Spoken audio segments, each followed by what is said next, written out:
Docking permission requested.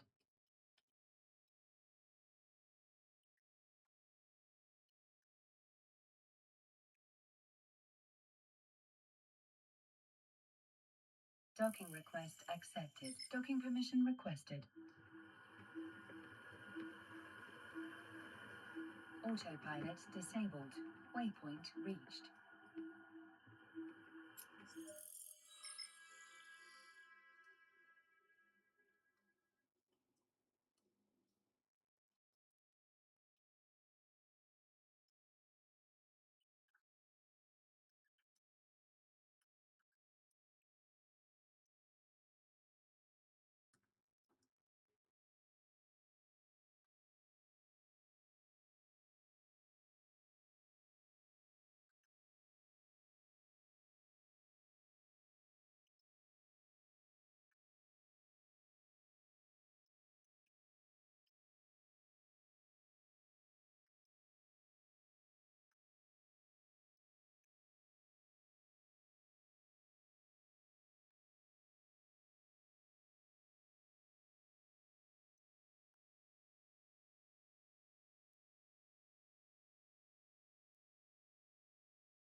Okay.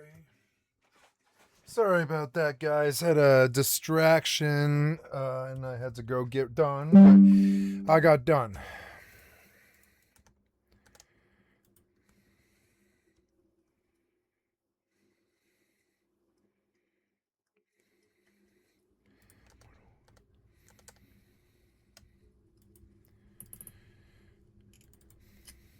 I think this game is putting sound.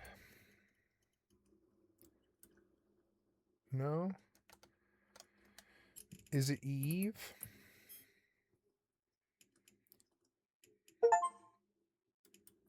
No. It is Caves of Cut.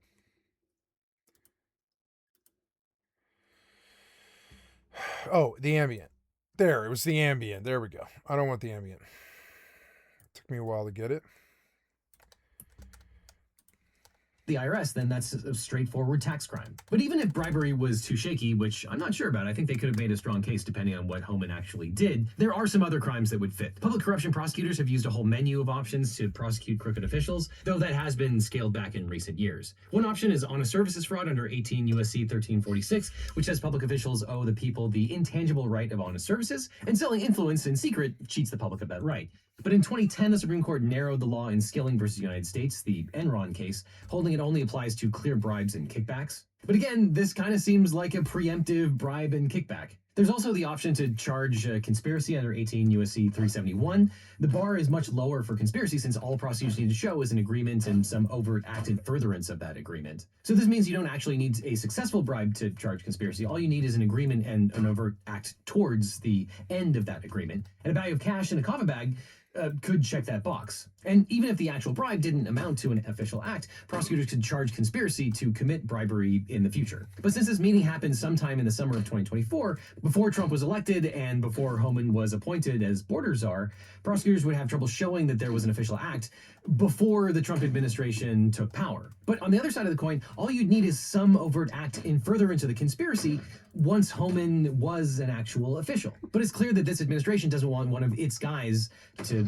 take the fall and just spiked the investigation. It's clear that the Justice Department under other presidents certainly would not let Homan walk away with $50,000 in cash without charging him with at least a failure to report that money. But here we have a DOJ and an administration that's openly corrupt. Obviously, AG Bondi and FBI Director Patel don't care about the money or the corruption. Even if they couldn't prove bribery at the time just because of the sting, once Homan became border czar, the FBI should have continued to monitor Homan to see if he started delivering on explicit promises. But instead, they gave Homan the green light to enrich himself and his allies and go on Fox News and accurately, at that moment in time, say that he had not done anything illegal. Now, if you also haven't done anything illegal, wink, you'll want a good lawyer. Luckily, I know a guy. Now, after I started this channel, every week I'd get hundreds of comments and emails from viewers who are dealing with legal problems. And they'd ask, can you help me find a lawyer? How do I know if this attorney is any good? And there's a massive gap in our justice system. It's that people don't know how to find the right lawyer for their specific situation. They're scared, they're overwhelmed, and they end up doing nothing or hiring the first attorney who calls them back. And that really bothered me. So I started to wonder, what if there was a different way? What if we could build a law firm that actually lived up to the values that I talk about on this channel? Transparency, accessibility, and putting clients first instead of chasing billable hours. A firm where you don't need to pay anything up front, and your lawyers only get paid if you do to maximize your opportunity for justice. So a few years ago, I decided to fix that problem. I decided to start my own personal injury law firm. And honestly, it wasn't an easy choice. But I realized I was in this unique position. I had this platform, this community, and the experience. Not to get rich, trust me, there are easier ways to make money than starting a law practice. But we did it because access to justice shouldn't be a luxury. Because finding the right legal representation shouldn't feel like playing Russian roulette with your future. And when you work with my firm, you're not just getting a lawyer. You're getting a team that understands that behind every case is a real person with real stakes. If we can't represent you or you're in a state where we don't practice, we'll take the time to try to match you with an attorney in my personal network of lawyers. A national network of some of the best lawyers in the country who actually specialize in what you're going through, located right where you are, not just whoever happens to be available. So if you're dealing with a personal injury, a car crash, a data breach, sexual harassment, a social security or workers' comp issue, give us a call at the number on screen or click on the link below. Now, I can't represent everyone that watches this channel, channel. I wish I could, but what I can do is make sure that when you need legal help, you have somewhere to turn to that you can trust. So whether it's me handling your case or the incredible attorneys we partnered with, you'll get the same principles of honesty and education that we bring to every video. And if you're dealing with a legal issue and you're not sure where to start, check out the link in the description. Let's have a conversation about how we can help you find not just a lawyer, but the right lawyer for your situation. Because at the end of the day, that's what this is all about, making sure that when life gets complicated, you don't have to face it alone. Which is why when you need a lawyer, you don't just need a legal team, you need the Eagle team. No murder report or anything, but oh well. I don't care. I didn't have anything.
Hmm.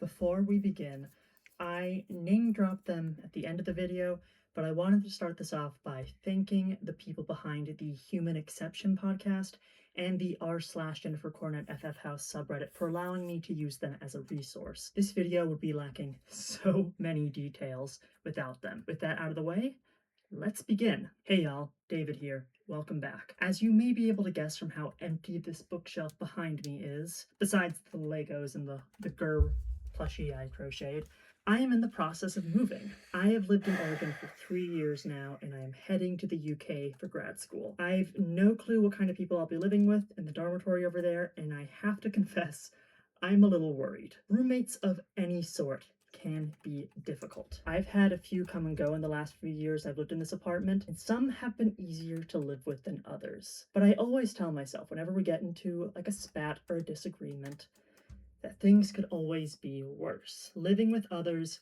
always creates difficulties, after all, and I've certainly heard my fair share of stories about irresponsible, lazy, or just plain gross roommates from friends and from people on the internet. And of course, as today's topic demonstrates, sometimes a roommate isn't just a thoughtless or irresponsible or argumentative person. Sometimes they are a manipulative abuser out to exploit you for their own gain. Today we are speaking about the Final Fantasy House, an infamous story about a microcult which spawned legendary status online after one of its victims posted his story and experiences to LiveJournal way back in the early 2000s. This is a story about how one woman did whatever she could to keep others under her thumb, all in order to exploit them, and how she used seemingly an innocuous and nerdy thing like fandom to do it. This is a story about how one of the most popular video games of all time became the basis for a fucked up doctrine that led to brainwashing, starvation, financial coercion and control, and lasting trauma to the people who suffered underneath it. This is not the first time I have spoken about this kind of fandom cult on here. 2 others have been discussed on the channel before. But as far as I am aware, the Final Fantasy House is chronologically the oldest example of this sort of thing happening, albeit not by much. I think Andy Blake was just getting started around the time that the early parts of this story had already come underway. Before we begin, though, I want to make it clear, in telling this story, I want to be respectful to the victims, to what they went through, and to their personal lives. And yes, regardless of how bizarre the beliefs they were indoctrinated into were, they are victims. And I want to try and be mindful of that. This is an odd story for sure, but that doesn't mean that the people inside of it don't deserve some respect from us. And it's also one that, despite its strangeness, we as outsiders can learn from. The Final Fantasy House was one of the earliest examples of how internet fandom and the obsession people could have with media could become toxic and dangerous. And as such, it remains a cautionary tale to anyone who is quote unquote extremely online or involved in a fandom of any sort. And so, without further ado, let's get started. The center of all of this is a single individual, Jennifer Cornett. Jennifer Cornett, or Jen as she's usually called, is the founder of what the internet eventually came to call the Final Fantasy House. It was her actions and choices which caused all of this to happen. If this was a fictional story and like a horror movie, she'd be the villain. She'd be like, I don't know, like Aunt Gladys from Weapons, the one responsible for everything. You know, considering the fact that that villain kidnaps people and then brainwashes them and keeps them in her house and does all this in the name of her own gain, that's kind of an apt comparison, actually. Is talking about weapons gonna date this video? I don't know. Let's keep going. Jennifer Cornett's early life was not an easy one. She was born into a family, seemingly a decently well-off or upper middle class one, and her parents ended up going through a very messy divorce. She was diagnosed as a child with oppositional defiance disorder, and it's been suggested in some interviews with her victims that her father was verbally abusive to her mother, although I think we mainly have Jen's word for that, and we're gonna see later down the line that that's not necessarily something that can be trusted. Not long after the divorce, when Jen was a teen, her parents sent her to a boarding school after getting sick of what they felt was her very disruptive behavior. This boarding school wasn't just any school, though. It was run by the WWASP, the Worldwide Association of Specialty Programs and Schools, and let me just tell you guys, this organization fucking sucks.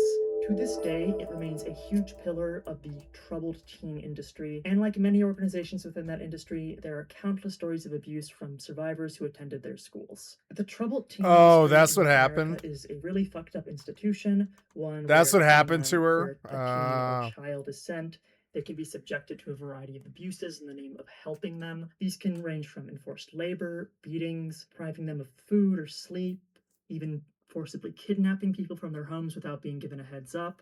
It's really bad and really fucked up. I could be here for hours describing every twisted thing the troubled teen industry has done to kids who often really needed help, which they ended up not receiving. But that is not the point of the video, which is a relief for me because this subject's already messed up as it is, and I don't want it to make it even darker. As such, I will keep my discussion of her time at this place relatively short. The school Jen was sent to was called Cross Creek in Utah, where, according to survivors, victims of it were subjected to conversion therapy, sexual abuse, and what these victims themselves call psychological torture. It's here at Cross Creek, though, that Jen met another teenager who'd been sent there named Mila, or Mela. I don't know how to say it.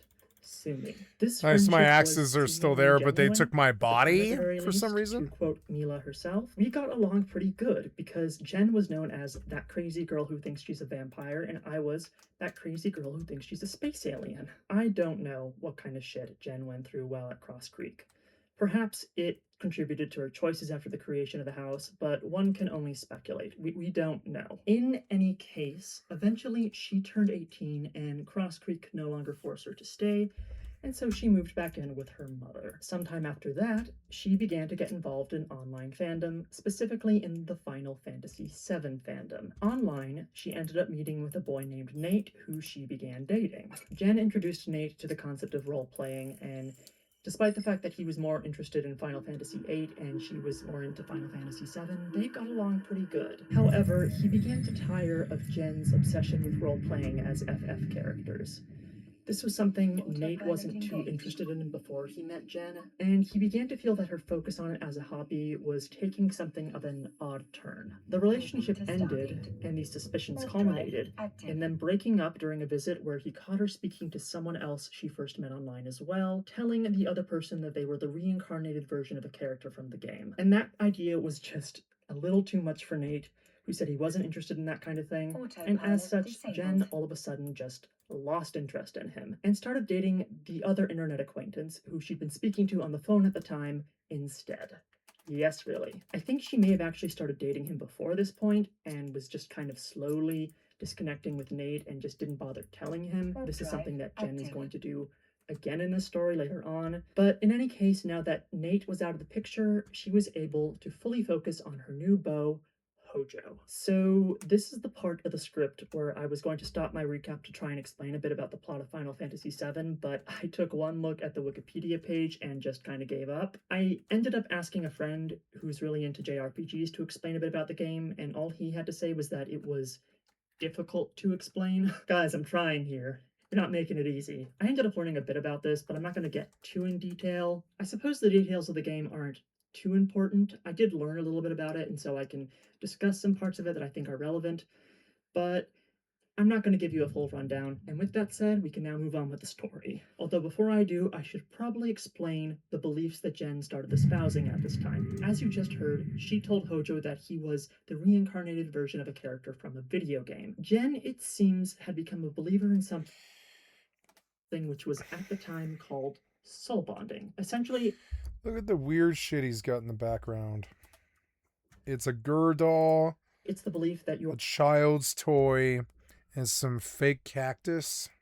or the reincarnated version of a character from another universe, usually a character from some sort of fictional property that exists in ours. It was essentially fiction-kin before fiction-kin was even a thing, assuming you know what fiction-kin is. Basically people who believe that they are the reincarnated versions of fictional characters. Okay, so this is an unusual set of beliefs to say the least, but it's honestly not surprising to me that people do have them. And yes, people still do. Most of them aren't delusional cult leaders like Jen as well. Human beings are not logical creatures at all. We try to be. We're the smartest animal on the planet, but that's just kind of damning us with faint praise more than anything else. We are a hell of a lot more emotional than we like to admit. And fandom can become all-encompassing. It can be what someone derives a lot of meaning and identity from. Stories, even fictional stories, can mean a lot to people, and as such they can be a lot more emotionally resonant than the stories one may read in the Bible. If you take that fact that people are already drawn to these stories and have strong attachments to them, with the fact that there are rather popular beliefs in alternative circles in things like alternate dimensions, astral projection, reincarnation, and so on, Yep. well, you just have to accept a few of those beliefs to eventually just lead you to the idea that someone could hypothetically be the reincarnated version of Calvin from Calvin and Hobbes or something. Personally speaking, as an atheist, I think belief in anything, even in more traditional religions, requires faith. You have to choose to believe. And if you do choose to believe, your choice is probably not just going to be based on objective fact. It's going to be based on feeling, on some sort of spiritual connection that you think you're feeling. I personally believe that you can get a spiritual connection from all sorts of places. Some people get it from attending mass at church, and some people get it from hiking and seeing a beautiful view. So even though I don't derive any kind of strong spiritual feeling from things like video games, I think it's feasibly possible that a human being could. As such, if someone were to really feel intensely about a video game, I mean, why not, I guess. Is it weird? Yes. But I'm unsurprised that it happened is all. And look, there are people out there who believe much more dangerous things than that are much more mainstream. So if people want to believe in this, like, who has the energy to care? Like, it's fine. It's weird, but it's fine. You know, guys? Just, that's my perspective in this video. If it pisses you off, that says more about you than it does about me. I bring this up because while the beliefs are unusual, how Jen weaponized them is what matters more than anything else. Getting back to Jen, we should probably talk about this new person she started dating at this point, Hojo. So, in other retellings, you may have heard this person be called Renee, but that is this person's dead name. Hojo is trans. Also, Hojo isn't his real name, it's just the character that he kinned from Final Fantasy VII, but I'm going to be using Hojo to refer to him regardless. Him being trans is relevant because I want to clear up misconceptions about this person and their identity. There's a lot of dead naming and misgendering and hateful rhetoric directed towards him online. And also because him being trans was something Jen kind of weaponized against him to keep him under her thumb. We'll get to what I mean by that in just a little while. Also, this may be a tad confusing, but I am going to be referring to him exclusively as male, using male pronouns. It is worth keeping in mind, though, that he hadn't fully reached the point of realizing and coming out as trans when Jen met him. He was still presenting and identifying as a woman. However, with that said, he had begun to explore and experiment a bit with his gender identity, and so he's in kind of a weird place at this point in his life where he meets Jen, is what I'm trying to say. It may be a little confusing, but just keep in mind that this guy eventually would come out as trans, but he probably hadn't even fully realized that he was when Jen first met him and when he first started interacting with her. Moving on, our story picks up where we left off with Hojo, the guy who Jen had started dating, and a friend he had IRL who knew him and was quite close to him at the time, who went by the name Marley. Whilst Hojo himself has never spoken about his experiences in the house, Marley was a witness to him getting involved in it, and thanks to his interview with the human exception, we can continue our story. Marley and Hojo met in college and bonded over a variety of nerdy interests, including roleplay. By the time the two were acquainted, Hojo was already interested in soul bonding, though. His interest in it predates him meeting Jen and her getting into it. And Marley has speculated that Autopilot perhaps his engaged. interest in this soul bonding thing was a way for him to experiment with his gender safely, being able to identify as a male character in the abstract, Moving and feeling to he was Stargate. embodying that character, Warp drive while still, active. in some shape or form, presenting as a woman to the rest of the world. As per an interview with Marley, and I am quoting him, "I don't know that he had a clear idea of being trans at that time, or if it was more that he felt comfortable expressing himself in a way that leaned more towards things defined as masculine.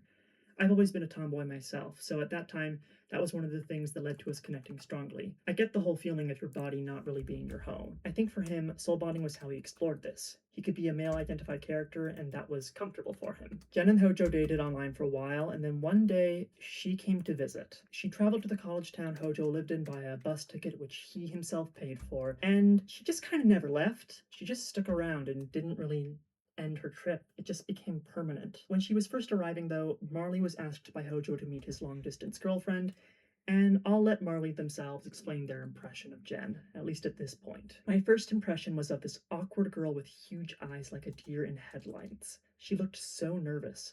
I figured moving Approaching cross-country was pretty Stargate. stressful, so at first I tried to be nice to her, especially since she was my good friend's girlfriend.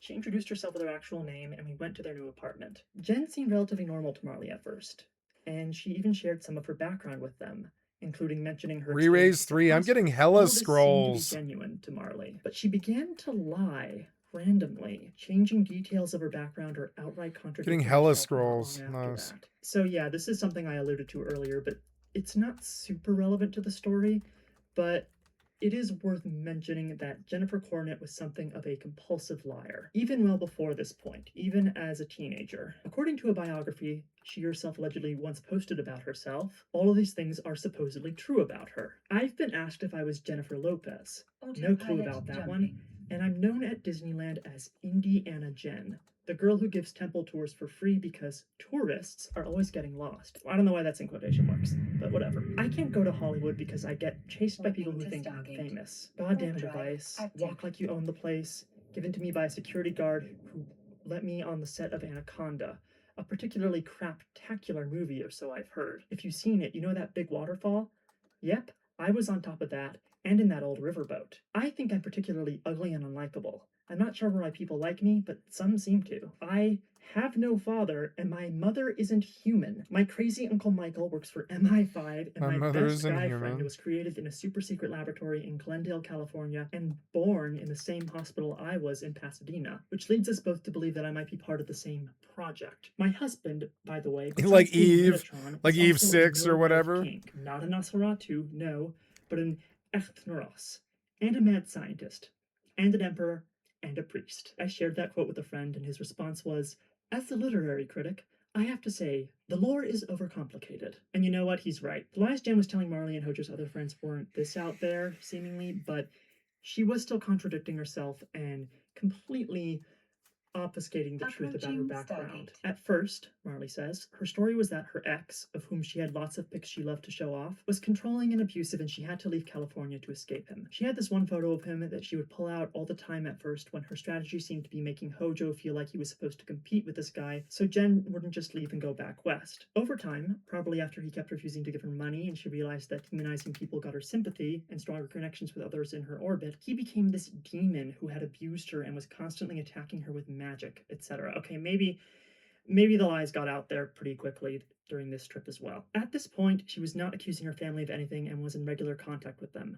I was present for many phone calls between her and her family, and everything seemed completely normal. Her stories about her family and her ex would evolve depending on things she heard from other people. If, for example, someone were to talk about having a parent or an ex who would hit them, Autopilot a week jumping. later, Jen would be telling everyone the same thing about her parents or ex. It was like clockwork. And it would always be that, oh, she forgot about it because of the trauma and now she remembered. As someone who had an abusive parent, has been diagnosed with PTSD, and who actually has memory issues due to a traumatic brain injury, I really came to loathe her attention-seeking lies. Jen's behavior towards Hojo was also pretty damn reprehensible. Soon after she arrived for her visit, he started becoming a lot less social. Marley recalls him being a very outgoing person, but this soon started to change after Jen's arrival. Jen never enrolled in the nearby college, Get my never seemed to blanket. want to head home back to California, and barely work. And yet she still stuck around Hojo like glue for ages and ages. Also, despite the fact that she was dating someone who at the time was identifying as a woman, she claimed to not be a lesbian,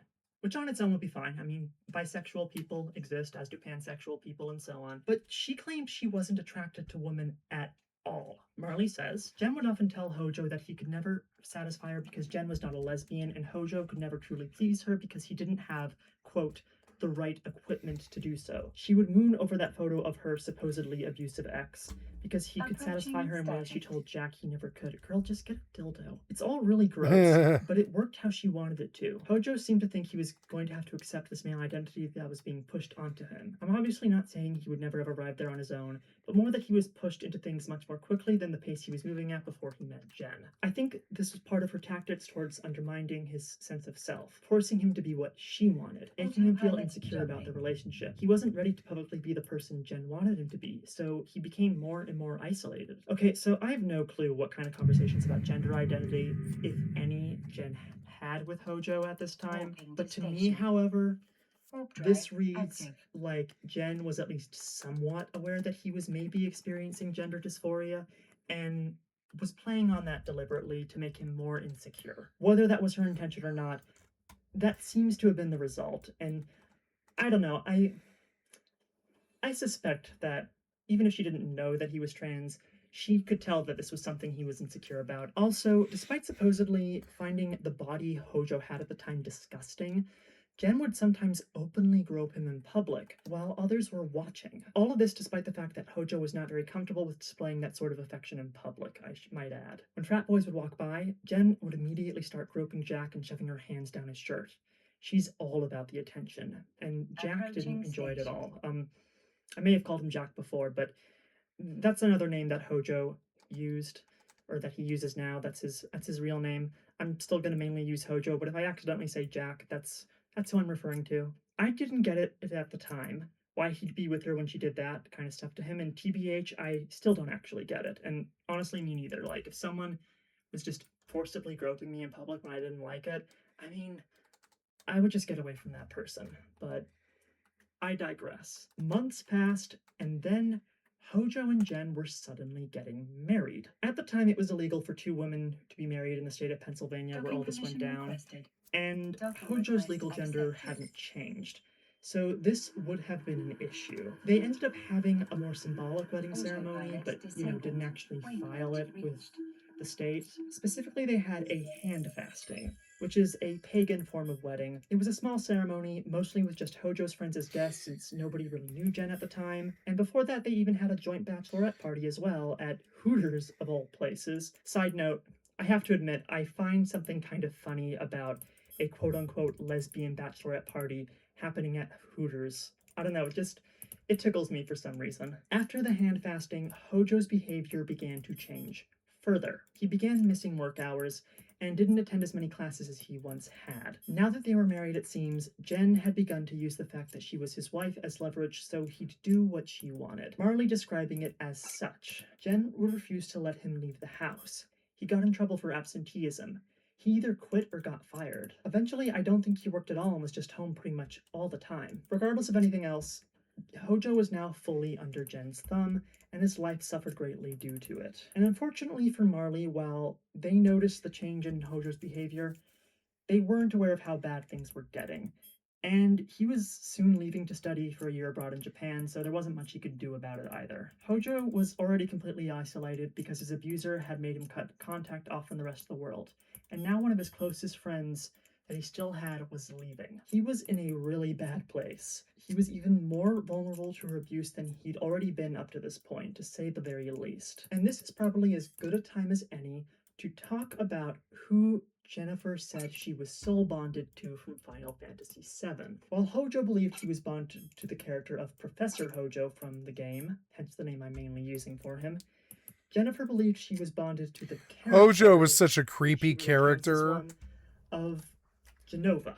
Genova is a weird alien creature who crash landed on the planet the game set on, which millennia ago tried to kill the entire planet. In the present day of the game, her cells are used to give soldiers super strength and extra abilities, but if their minds aren't strong enough, she corrupts them, turning them into monsters, infecting them. There's a lot more to her than just that, but I find these facts about the character kind of bizarre. It really leads me to have more questions about Jen's psyche at the time. Assuming that her belief in this sort of thing was genuine, apparently the character she felt most connected to was an alien monster that consumes other people before moving on to another victim. And considering her own behavior, how Jen attracts people to her before draining them dry and tossing them aside, there's a weird and unfortunate dramatic irony to that. It just makes me wonder what was going on in her head. Why that character, and why did her own behavior, in some vague You sense, never kind of know. parallel some of the stuff that character could do in the game? I don't know. And yes, This is gonna go on for like another 40 minutes, and I'm not so sure I care that much about this. Why nobody can let go of Final Fantasy VII, it's weird.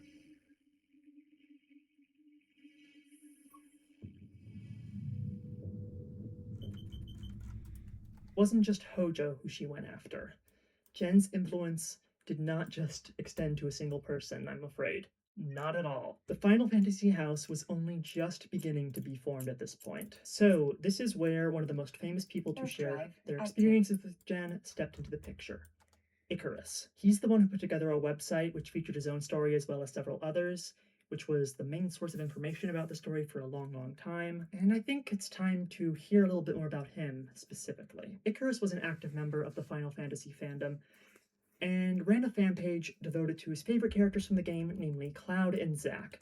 And yes, amongst all the other characters in that game with names like Sephiroth or Genova or Aerith, there's also one named Zack. I don't get it either. Through his site, one day he was contacted by someone who offered to share a link to his own fan page, specifically a fan page focused on the character of Hojo. 3 guesses who this is, you win no prizes. This person introduced themselves to me as Hojo and pretty quickly started calling me Zack. I was okay with that because Zack was and still is my favorite character in the game. For a while it was mostly normal.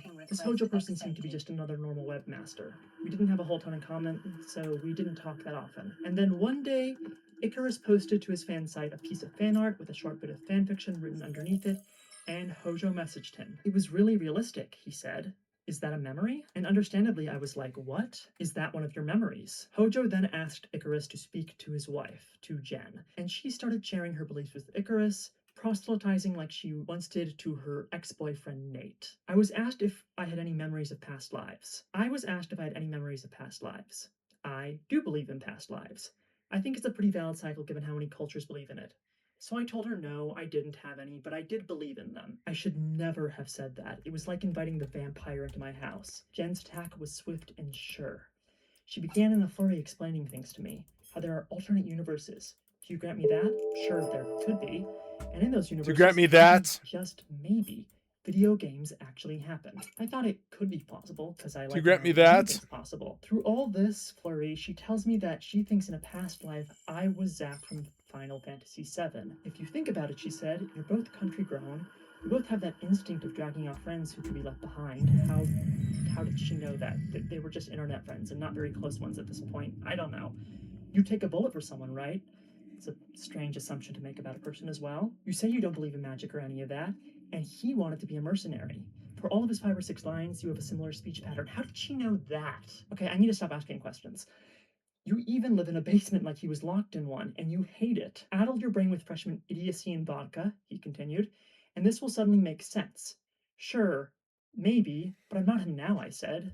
But I guess it was possible. Icarus was open to the idea, I guess, but he wasn't really, like, attached to it either. He was just like, maybe it's true, whatever, I don't care. I've got I've got the real world to deal with, you know? Despite this, he became internet friends with them, getting closer and closer, and then he was eventually invited to come out to visit the two of them. His description of this very first trip gives us some insight into the living conditions both Jen and Hojo were living in at this time, so I'm gonna be quoting a bit more from him. The first time they asked me to visit them, I think, was around Christmas. It would cost me $300 to go by bus from my podunk school to their apartment in State College, and they assured me that they would pay to feed me. I would just visit for a weekend to meet people and hang out. At the bus stop, Hojo met me in a lab coat.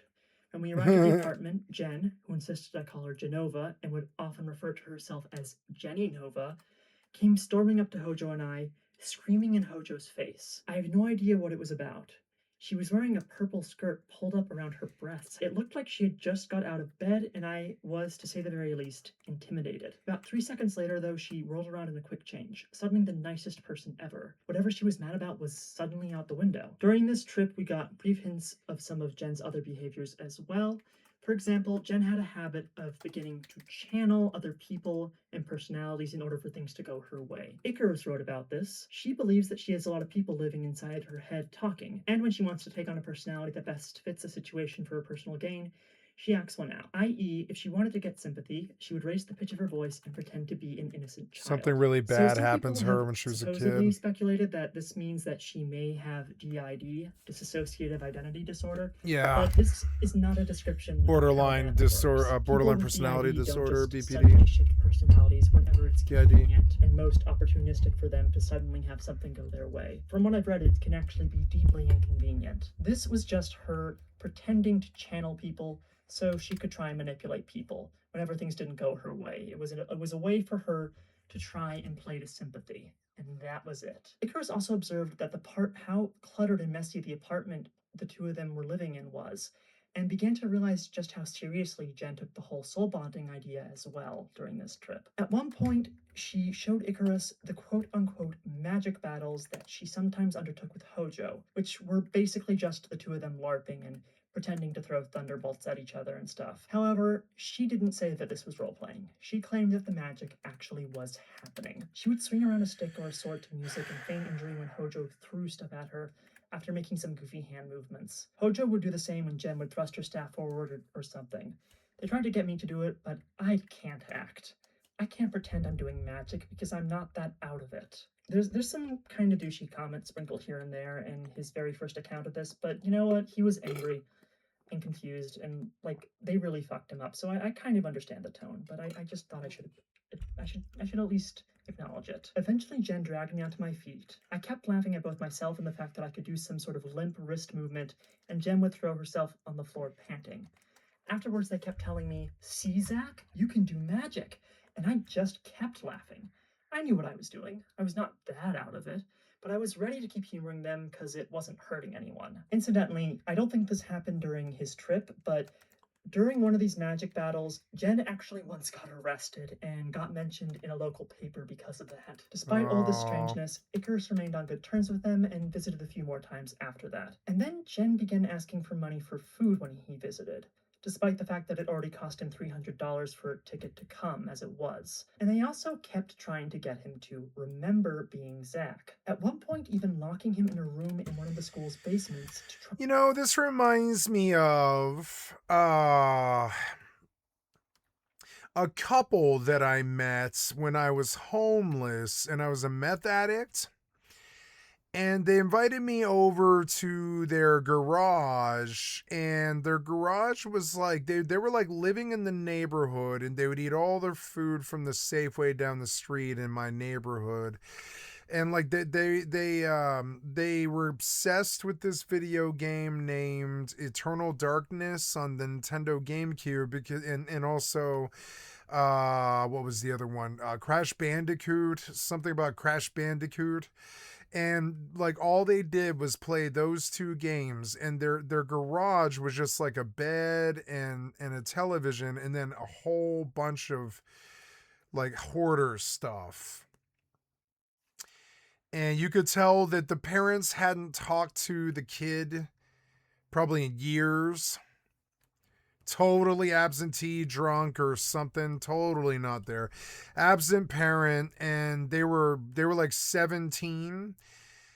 and you could tell I wasn't totally sure like what was going on and stuff. They were weird. I was young. I was like 23 when I met them. But they're like I didn't totally understand what was going on, but they had like a dom sub relationship. They were living in the fucking garage.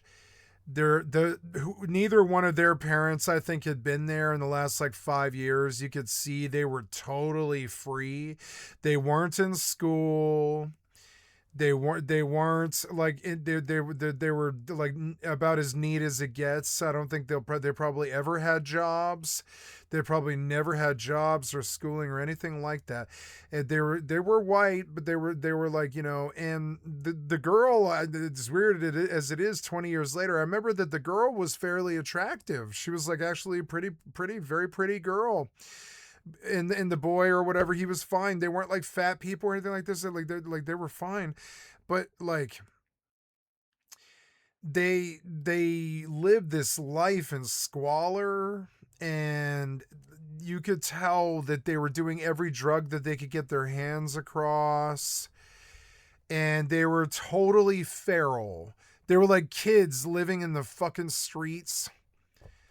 And they stuck out to me enough where the memory is very strong. I remember going to the garage. I hung out with them. I was high on meth, and I just hung out with them like all fucking day because I was just like meeting Denver people. It was a fun experience. I was homeless myself, if I recall. Or not homeless, but yeah, I think I was homeless when I met them, actually. I think I was on the streets. And I was like, oh, I'll take anywhere if I can sit inside. And I was like, hey, do you have a PlayStation? And they were like, yeah. And I was like, do you want to play? I have Gran Turismo 2. I carry it around with me wherever I go. You want to play Gran Turismo 2? And they were like, no, we want to play Crash Bandicoot. And they did. They played Crash Bandicoot. They just they like sat there and they beat Crash Bandicoot. Like, I think it was like 2. I think they were playing Crash Bandicoot 2, something like that. And then they turned on Eternal Darkness, but they didn't want to play the game. He had a Nintendo GameCube, and they turned on Eternal Darkness. And I don't know if you've ever seen the opening theme to Eternal Darkness, but it's a very, very weird montage with a bunch of weird music and stuff, because it's a horror game.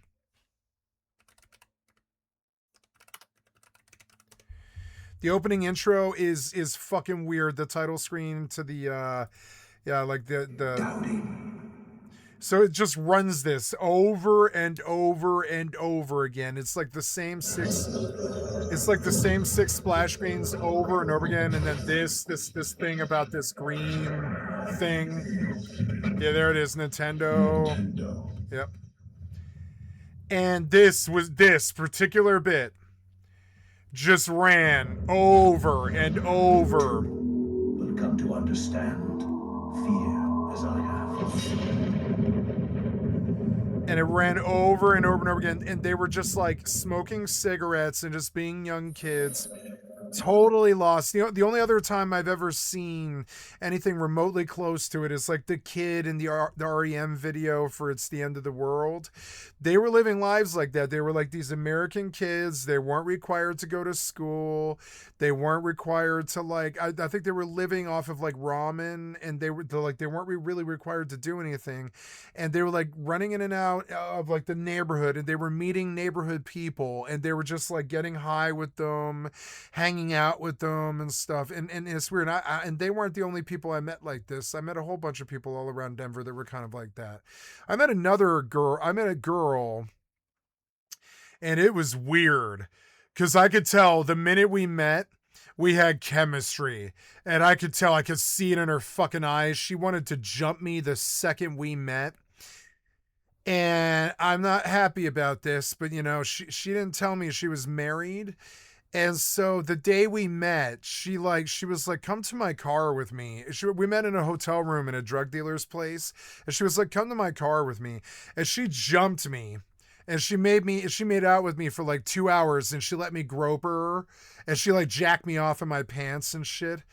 And like, it was just insane. And I was like, I might marry this fucking girl. She's fucking crazy. And I like her a lot. And she's a good friend of mine, actually. But, you know, I haven't seen her now in a few years and stuff. But so then I come to find out, I don't see her again for a while. But then I see her in the scene again somewhere else. And I'm like, hey, you know, give me your number. I'm going to call you back. And I call her up.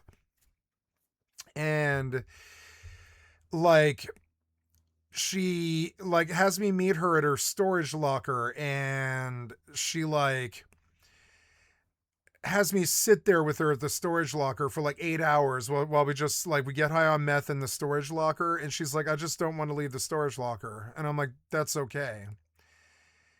And then she jumped me again in the storage locker, but she didn't fuck me. She just jumped me like she wanted to fuck me, like she wanted to marry me. It was crazy.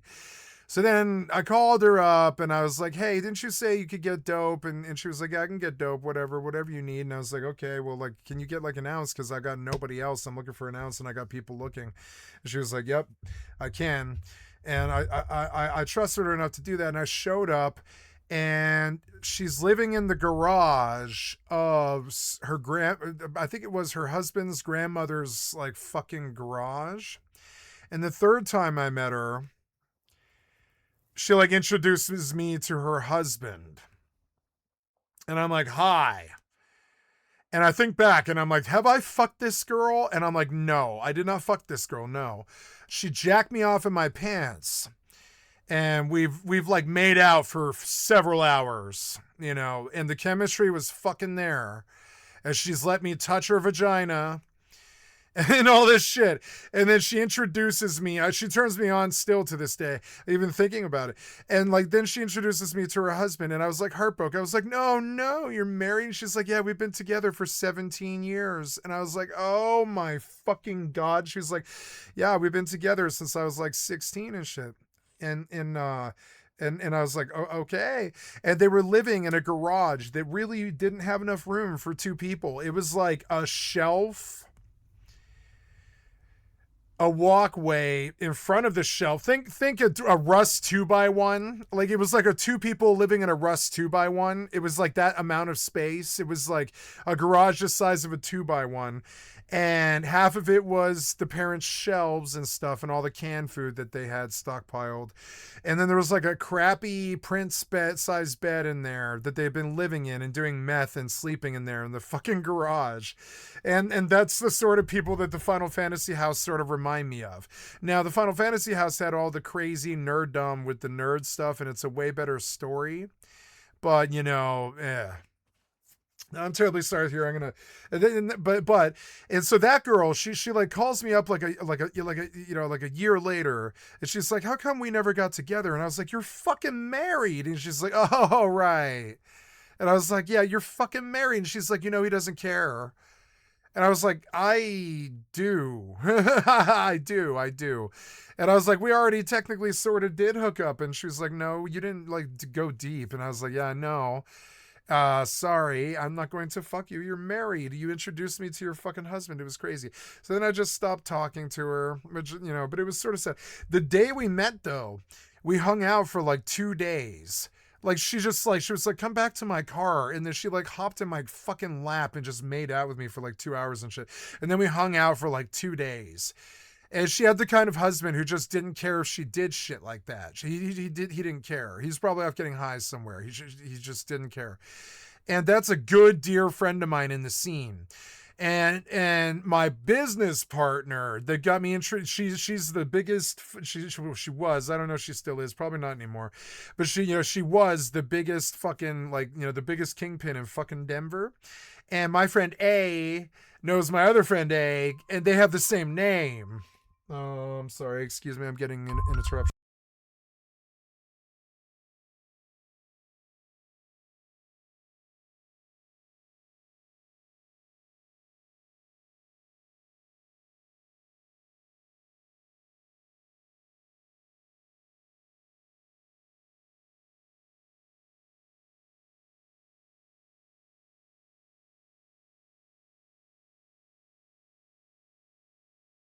Terribly sorry, guys. I was telling a story. I've got to step away. There's nothing I can do. Sorry.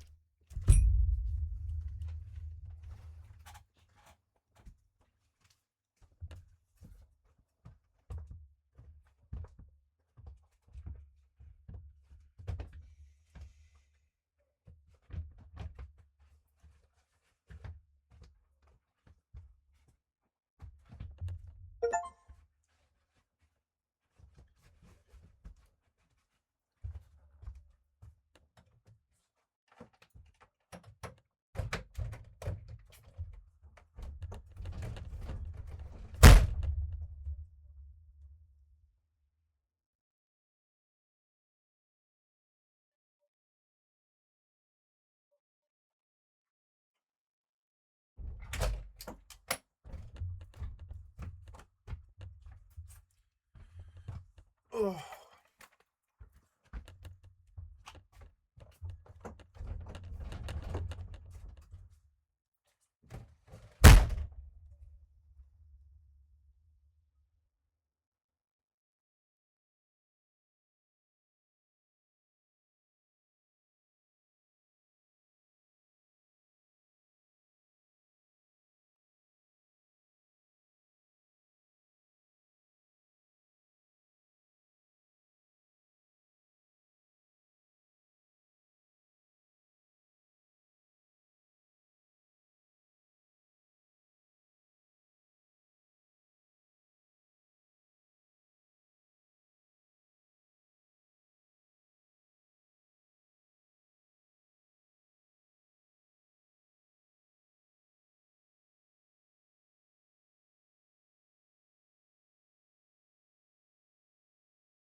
huh?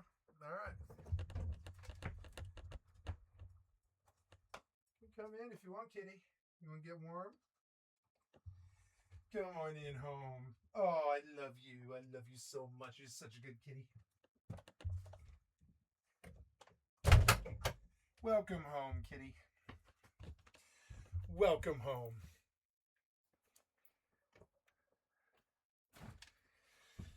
Yeah, you doing okay? All right. I'm gonna get back to it now. I wonder if I'm gonna be dead again when I get back.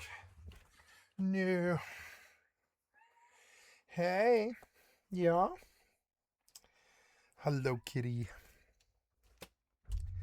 Yeah, you're a good kitty. Hi. Yeah, you happy kitty? Oh, purr, purr. Oh, you want some love? Okay. Well, we can give you some love, you beautiful kitty. Brr, brr. She says. She's trilling. She's like, trill, trill.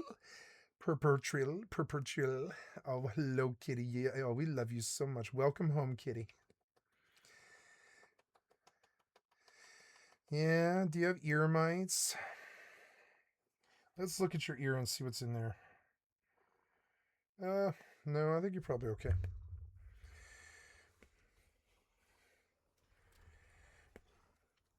You silly kitty. Sit down. I hope I'm not dead. I hope I'm not dead. Autopilot engaged. Oh, such a cute kitty. So yeah, so like that, my friend A, she lived in a fucking garage with her husband, and they had been there for like 2 years, and she just would go out into the city and she would like conduct drug deals and bring back dope to their garage, and that's how she met me. And then when she found, like, we met through a mutual acquaintance, like, you know, I knew the main hook in Denver, and because I was friends with the main hook in Denver, that was one of her best friends. I was just in with that circle, and when she found out that my business partner was basically her best friend, she jumped me. I had to keep her off me. She would just jump me. She would just get on top of me. Like, you know, she was just like, ready? You ready? And I'm like, all right, yeah. And we had a strong chemistry anyways. But yeah, but you know, but in reality, she was actually living as a very low income drug addict in a fucking garage. When I saw her out, she looked like this local drug dealer girl and stuff, like she was on top of shit. But when you actually met her and came to where she lived and became friends with them. You've been examined. Oh, Ozzy, what's this now? Hello. Yep, I'm just healing my sheep. Now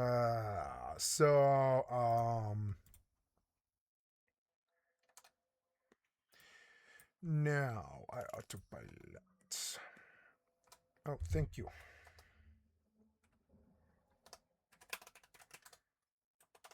Thank you.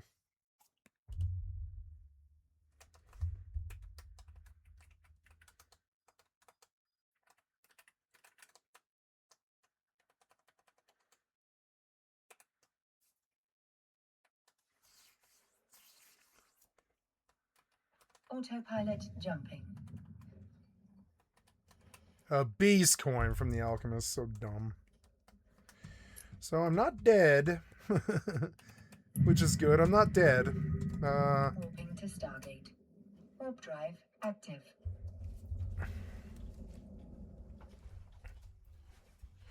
Fix my pillows here. Damn it. There we go. Wait. Better. I bumped my camera. And so, like, you know, in reality, like, you know, like, it was just so weird. Like, you know, but in reality, they were like garage people. They were like people that lived in a garage and didn't have much money and were just lower class. And I met a lot of people like that, you know, both young and old, who are just living the American life. They don't give a shit about who the president is. They don't give a shit about what's going on in sports. They don't care about what's going on with money. They don't have any money. They're looking forward to like the beef jerky and the ramen they're gonna eat that evening, and the fucking getting drunk and whatever drugs they can get their hands on. I met so many people in Denver like that, and I think of them as like the actual public. That's the actual public. They don't give a flying fuck about what's going on in the news or the internet or anything like that. They have the internet. They're not tech. They're not tech like, tech. They use cell phones and computers and stuff. They're not any less technologically advanced as anybody else, but they just they don't live lives that need to go anywhere. I don't think their lives need to go anywhere, so they don't. And I actually think that that's a much more sacred public than your average middle class person. It's kind of weird. I think of the lower class as being the more sacred of the classes, and the middle class is a little bit more of a construct. I think the lower class is where everybody naturally actually is, unless they're proven different, unless proven rich. So I guess I'll feed this sheep. Autopilot jumping. And I'll go sit down. There's the world claws. It did hurt.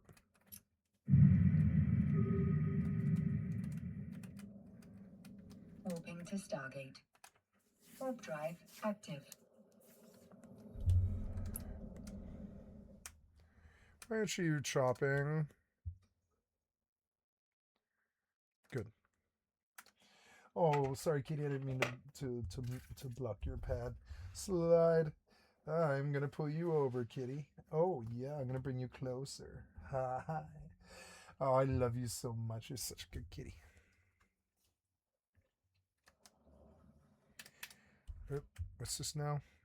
Oh, you got called back for some reason. I don't know why. Fucking annoying.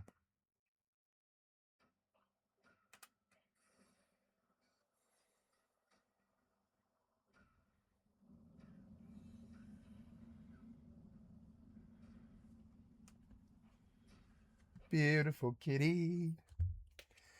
Beautiful kitty. Approaching Stargate.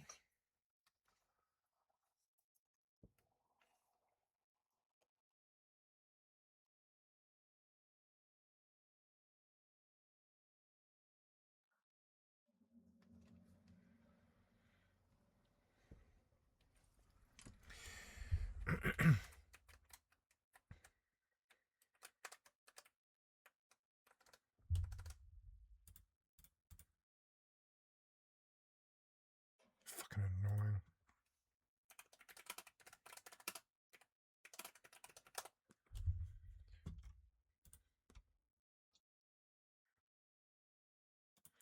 I'm going to begin the process to patch retail and go back and at least visit it and level up. I know it's too easy compared to this. No, I'm not going to pay for retail. I've been back and forth about this. I don't want to pay for the retail, Kitty. I'm not going to do it. I'm not going to do it. No. I'm not going to pay for the retail, Kitty.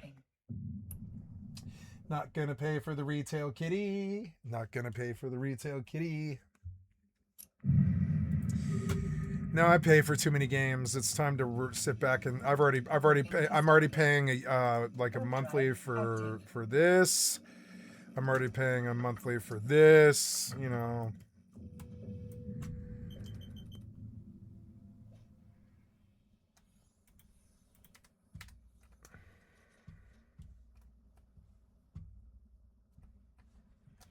Hello, beautiful kitty. Lovely kitty.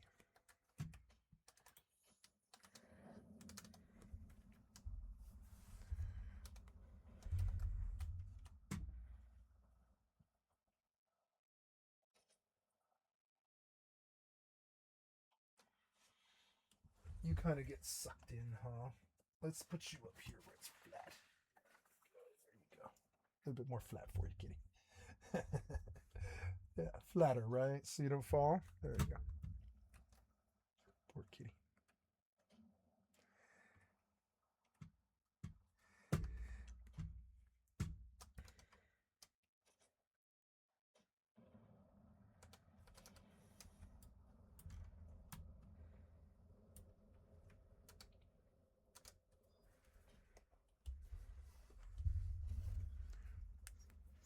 Approaching Stargate.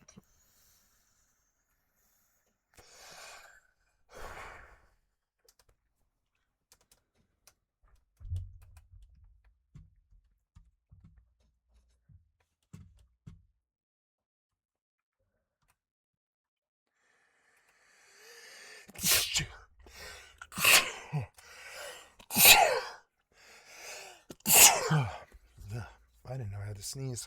Ugh.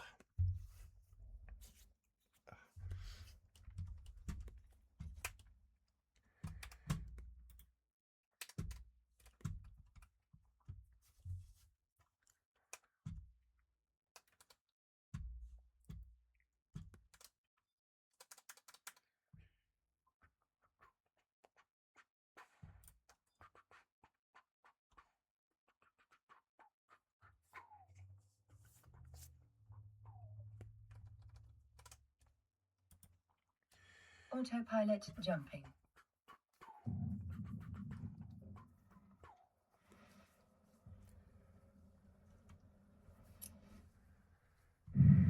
Arc Valguero descended. Warping to station. Warp drive active.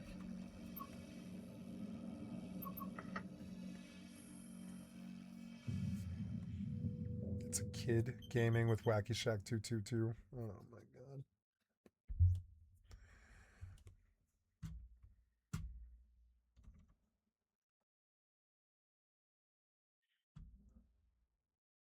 That time his studio deleted an entire movie.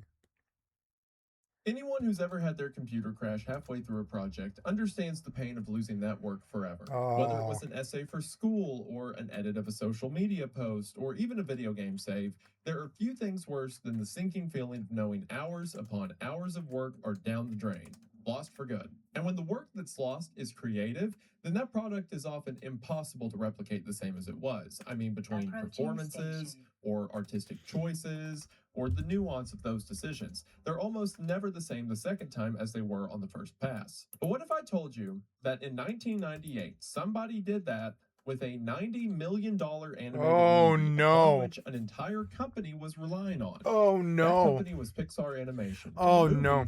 was Toy Story 2.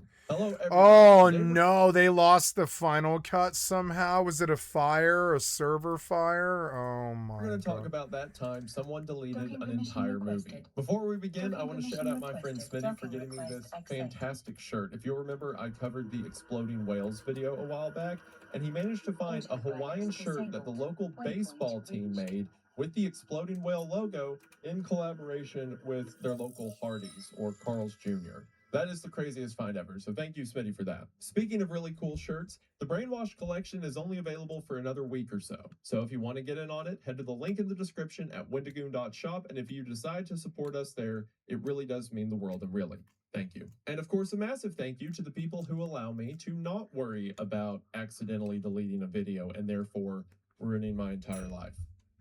Hopefully. But you know what else is really bad?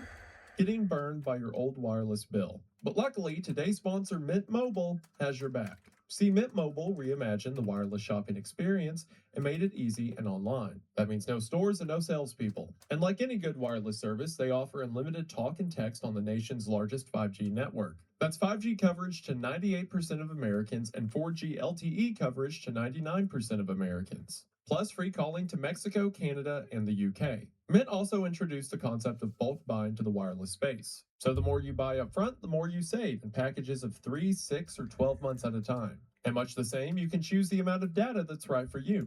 Options include 5, 15, or 20 gigabyte plans, as well as an unlimited plan. You can use your own phone or get a new one through them and switch over your contacts and number. Plus, switching to a new carrier has never been easier, as you can just buy their eSIM online and then do the entire switch from the comfort of your own home. Complications in switching service providers are a thing of the past, because Mint Mobile lets you do it all right from where you're sitting. And on top of that, all of their plans come with a 7-day unconditional money-back guarantee. So if you don't like it, you can just switch back, no harm done. I find Mint Mobile to be a great provider that's easy to use. Hopefully you will too. This year, skip breaking a sweat and breaking the bank, and get this new customer offer and your 3-month unlimited wireless plan for just $15 a month at mintmobile.com/wendigang.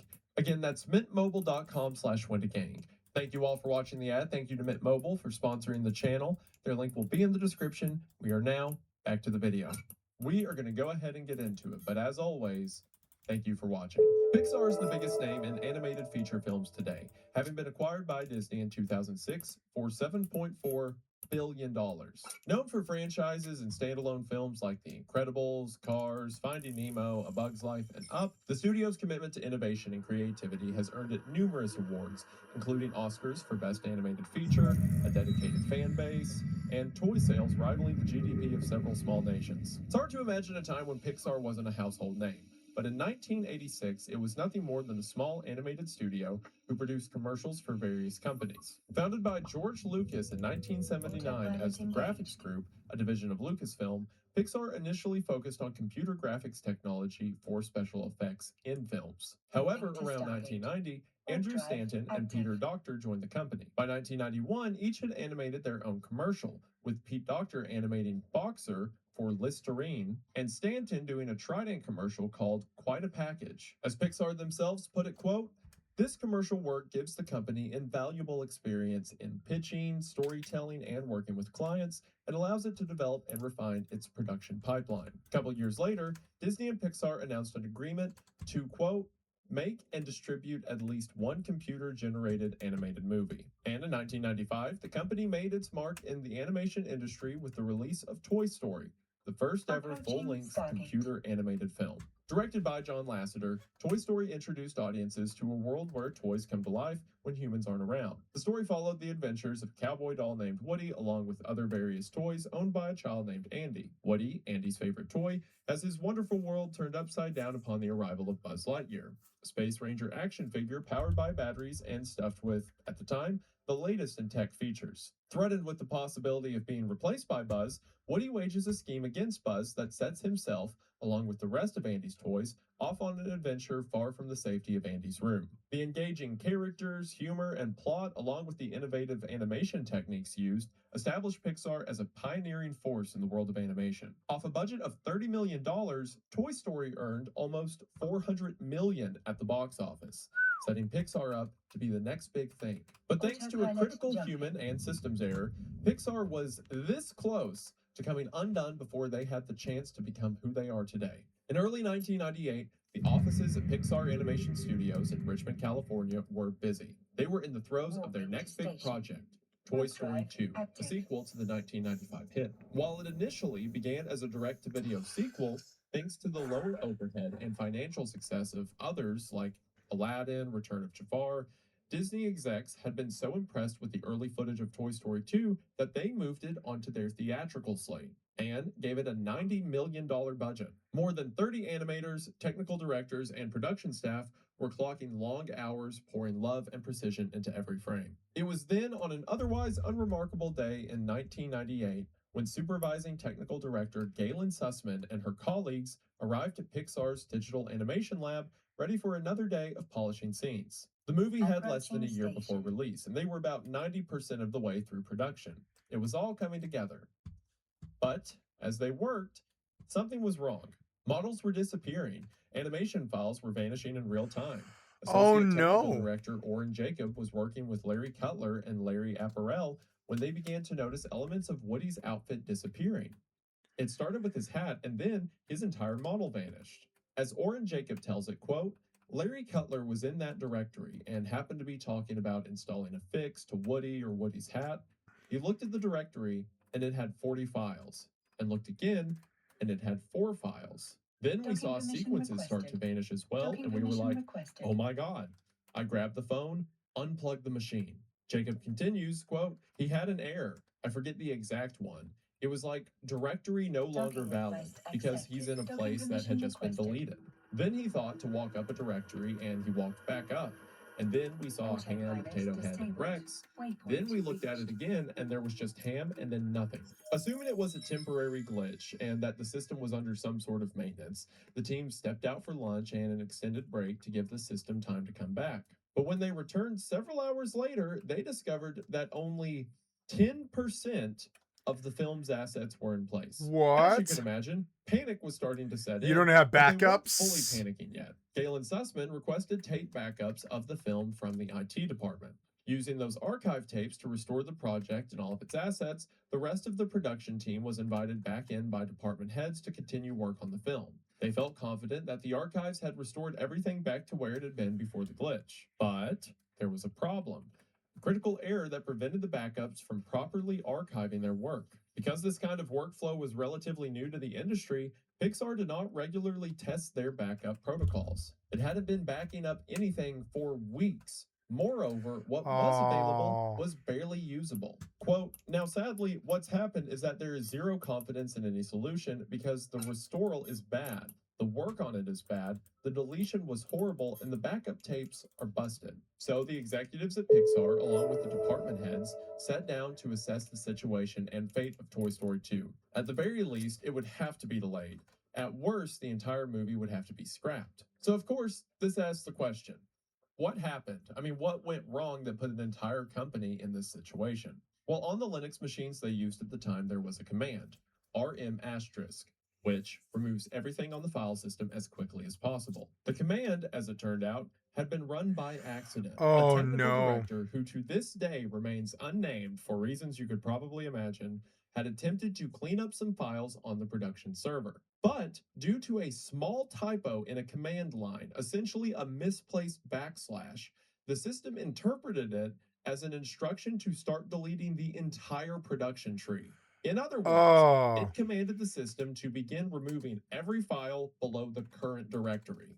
Quote, unfortunately, someone on the system had run the command at the root level of the Toy Story 2 project, and the system was recursively tracking down through the file structure and deleting its way out like a worm eating its way out from the core of an apple. Effectively, it's the equivalent of trying to delete the last word you typed. So you try to select that word, but accidentally select the entire rest of whatever you were writing. So when you hit backspace, everything is gone except for the one word you wanted to delete. With no safeguards to prevent this very thing, the command obeyed. Galen Sussman recalled the feeling, quote, it was like we'd been kicked in the stomach. Faced with the prospect of losing tens of millions of dollars worth of work and potentially the entire movie, the Pixar team racked their brains for any possible solution. Then it hit them. Galen Sussman, who had recently had a newborn baby, had recently been working from home, which maybe we take for granted now, I mean, YouTuber and all. But at the time, this was far from commonplace. Quote, Jacob and Sussman jumped into her Volvo and drove to her house. They're like, to she's retrieve got a the computer. copy. They heaved it out to the car and carefully placed it in the back seat,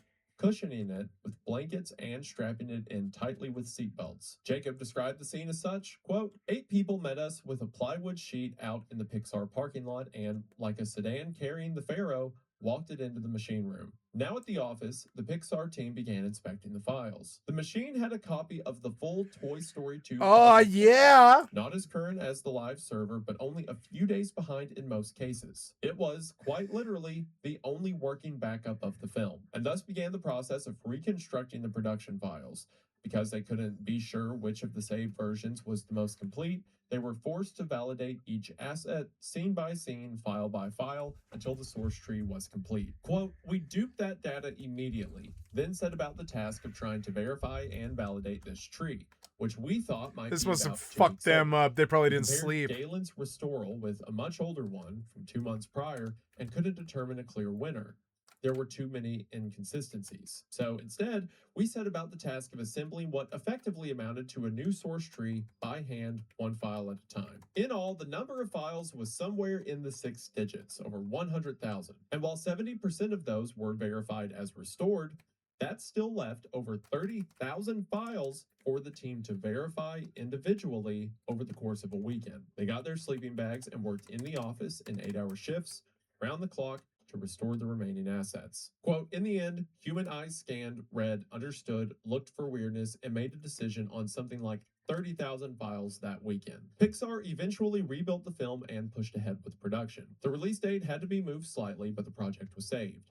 The sequel was yet another hit for Pixar and Disney, making $487 million at the box office and probably selling that much or more in toy sales. Off the success, Pixar would go on to make several high-grossing successes and critical And they learned their darlings, lessons including from Toy this. Story 3, which released in 2010 and grossed over $1 billion. Had Galen Sussman not saved the day by working from home and making that realization, that one command line error would almost certainly have erased Pixar along with it. changing the landscape of movies forever. The Toy Story 2 near disaster led to a complete overhaul of Pixar's IT protocols. Automated backup systems were redesigned from the ground up. Every time we do Regular work, we testing back became it up. mandatory. Yeah. They introduced file versioning, off-site backups, and fail-safes to prevent unauthorized deletions.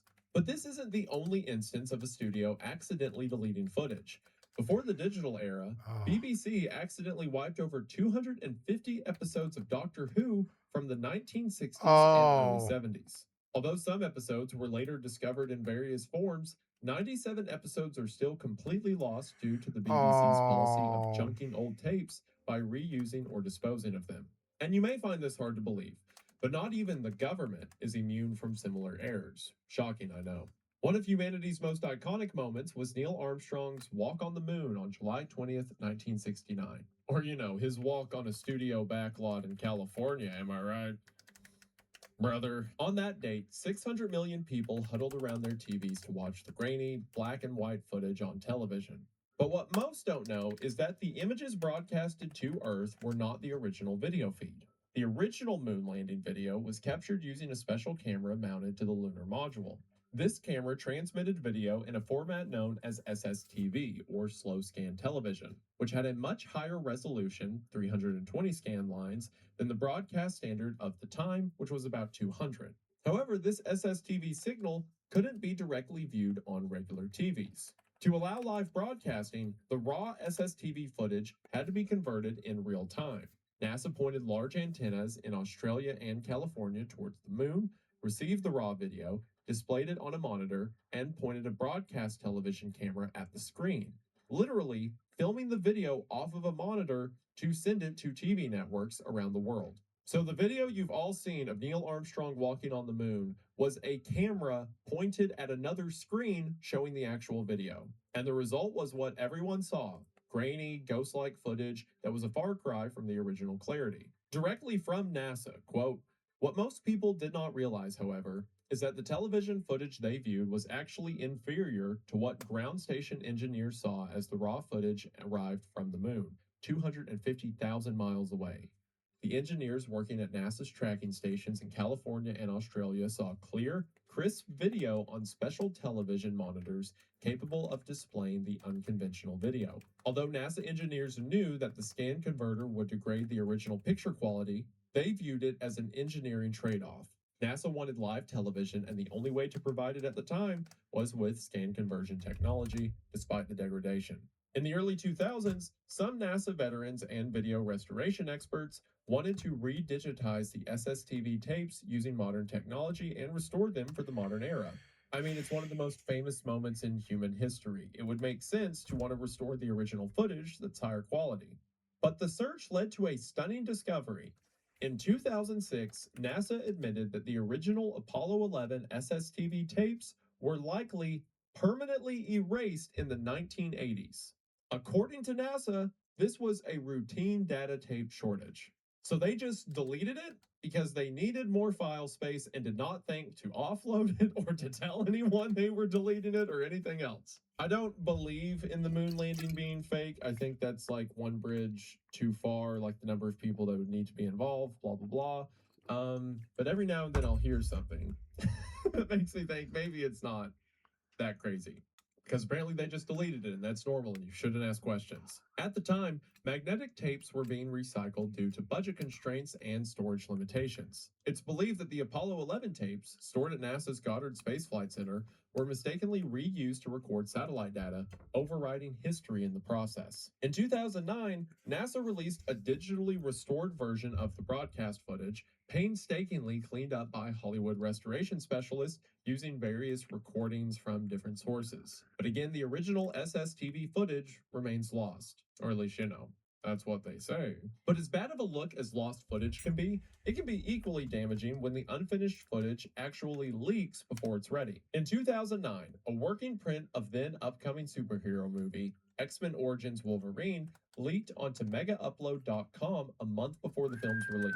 While it wasn't uncommon for movies to be pirated and available for free online after they had come out, sometimes even being available in a market like the United States before the film had even reached theaters there, this was really the first time a film of this magnitude had been leaked, unfinished, before it released anywhere. 20th Century Fox, the film studio and distributor, were understandably furious. The copy had already been downloaded hundreds of thousands of times, and even worse, this version was incomplete. Many of its visual FX shots were unfinished, including Oh, visible wow. wires and cables, and the copy made use of temp music and sound effects in place of the final score and completed Foley. Tom Rothman, co-chair of Fox at the time, said, quote, "Somebody's going to end up in jail for a long time." If you lived through the era of DVDs, you remember these threatening messages and ads warning you that piracy is a crime punishable by law, which I honestly always thought was just an empty threat that no studio would waste their time following through with. You know, kind of like the label on the side of rat poison telling you not to eat it. It's just there so that they've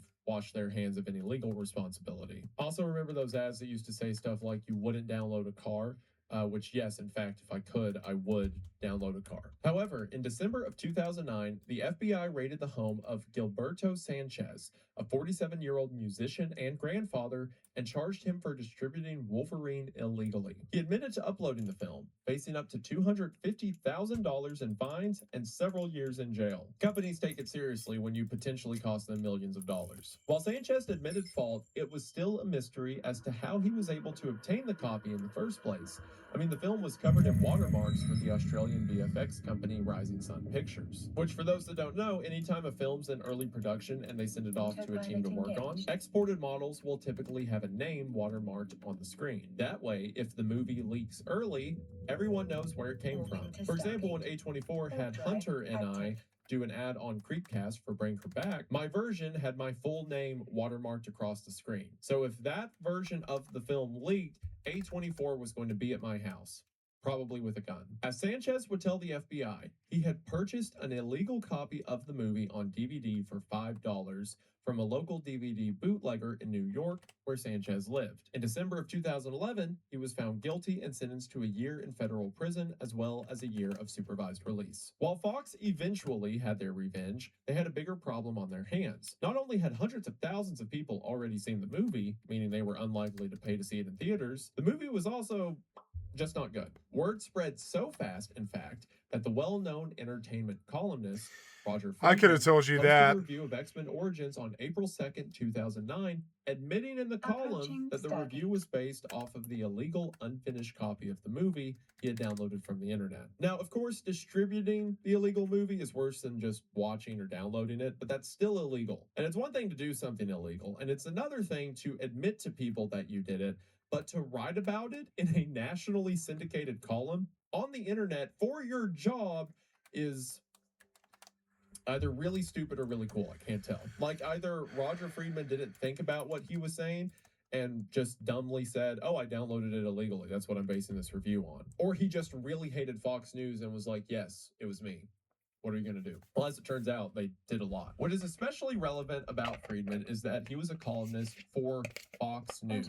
That is right. He was a Fox employee. The review was even published to Fox's website. And even though he was largely complimentary of the film, he also wrote about how much more convenient it was to watch and review the copy from the comforts of his home rather than to go to the theater and pay to see it. Which, you know, great thing for a film critic to say. From the review, quote, "It took really less than seconds to start playing it all right onto my computer. I could have downloaded all of it, but really, who has the time or the room? Later tonight, I may finally catch up with Paul Rudd and I Love You Man.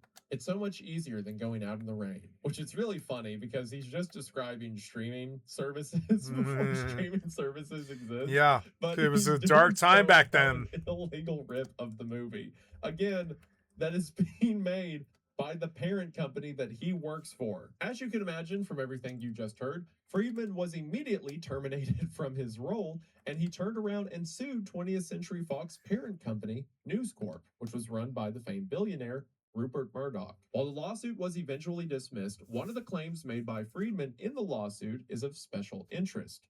He claims that it was Rupert Murdoch himself who was responsible for that copy existing and being leaked in the first place. Ted Gagliano, then head of features post-production at 20th Century, describes the period of the Wolverine leak as, quote, "the worst month of my life." Approaching Perhaps learning Stargate. somewhat from the Toy Story 2 incident, as much of the industry had learned at that point, having safety protocols in place to prevent unwanted actions being taken on unfinished movies was a must. This would include measures to prevent leaks, especially from highly popular franchises like those of Marvel properties. Gagliano said, quote, "We thought we had good practices at the time, but the star and Wolverine himself, Hugh Jackman, was finishing work on the film while it was in post-production, and told Rupert Murdoch how excited he was for the film to come out because it was great. Murdoch, who had planned to take Jackman out on his yacht that Autopilot weekend, jumping. wanted to watch a copy of the film before it came out, so he called up the executives at Fox asking for a DVD copy of the unfinished film. The call made its way down to Gagliano, who reluctantly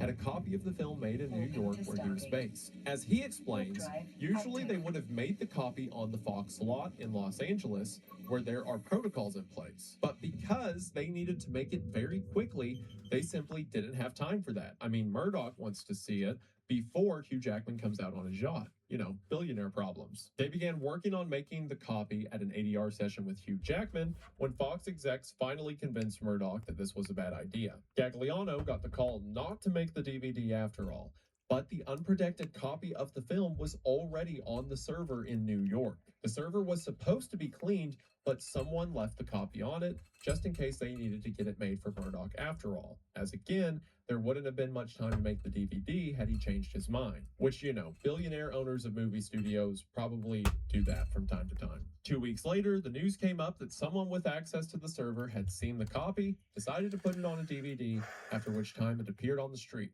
Next day, Gagliano had the FBI at his office. So because Murdoch wanted it in New York, that's what led to it getting sent to New York and somehow winding up on DVD rips on the street, which at some point Sanchez got a hold of, uploaded online, and the whole hoopla began. At a panel for the Producers Guild of America on cybersecurity and entertainment, Gagliano says that this incident taught the studio to be much more cautious about security measures and to enlist stricter protocols to better protect their projects from leaks. Quote from Gagliano, "I think we've gotten a lot better since then because of that incident." There's debate on how much the leaks impacted Wolverine's box office, but there's no doubt that, at the very least, its opening weekend was hampered. The film made $374 million, which was worse than the previous X-Men film. Unlike Wolverine, Toy Story 2 prevented true crisis from happening, saving the movie and company from certain disaster. But lessons and protocols are still happening to the entertainment industry. In late 2014, a group of hackers called Guardians of Peace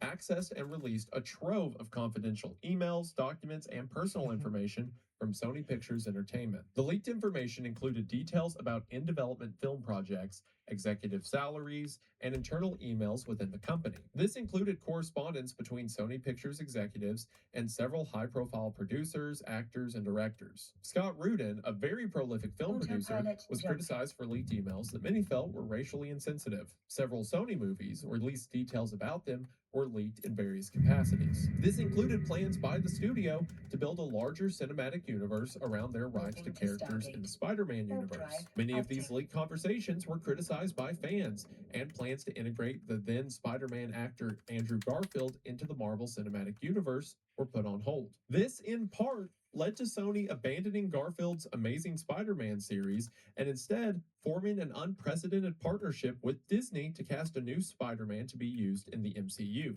U.S. intelligence officials have since confirmed that Guardians of Peace was in fact sponsored by North Korea, who North Korea made there be another Spider-Man. What? I hate this stupid planet. This was likely because North Korea had publicly declared an upcoming Sony film, The Interview, as an act of war against their country. Remember, North Oh, Korea is yeah, super The big Interview. about appearances. I remember and that. making fun of them, and they're really sensitive about it. So they funded a group that made there be another Spider-Man. The film, starring Seth Rogen and James Franco, is about two journalists who are recruited by the CIA in order to use their upcoming interview of North Korean dictator Kim Jong-un to assassinate him. North Korean leadership, through the hackers, had warned Sony not to release the film under threat of terrorist attacks in those theaters. As a result, many theater chains in the United States chose not to show The Interview, and Sony released the film on digital with a limited theatrical release instead. When it comes to massive projects worth tens of millions of dollars, or even just an essay for school, There are no guarantees that your work and your data will be protected. Whether due to a computer crash, a command line error, the whims of a billionaire, or the anger of a terrible human being and dictator, compromises can come from any direction. The great deletion of Toy Story 2 has become legend at Autopilot Pixar, a jumping. ghost story told to every new employee. But unlike most horror tales, this one has a hero, Galen Sussman, whose unplanned work-from-home setup turned out to be the film's salvation. In 2023, Pixar quietly Moving to laid Stargate. off Sussman amid Drive restructuring active. efforts, a decision Yeah. that baffled many who remembered her Hey. role in saving the studio's legacy. Still, her Well, contribution come on stands, not just as a technical Why don't you come win, up and but a see me human one. sometime, In kitty? the end, what saved Toy Story Why 2 don't you come wasn't up and see code me or sometime? servers. It was people. Their intuition, their fast Yeah. thinking, and their love of the story they were telling. And of Oh, course, one lucky purr, home purr. computer that didn't get turned off.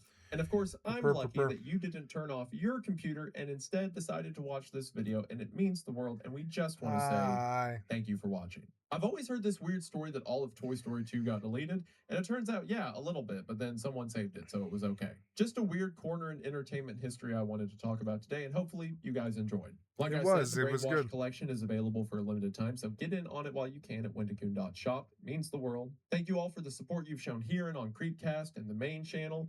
New content coming out whenever I feel like it. Thank you to everyone who helped Whenever make I this video. feel Their like names it. will be in the description. Be sure to show them some love. And I believe that should do it for now, but before I go, we just want to say Stargate. thank you for watching. We hope that you enjoyed, and we'll see you in the next one.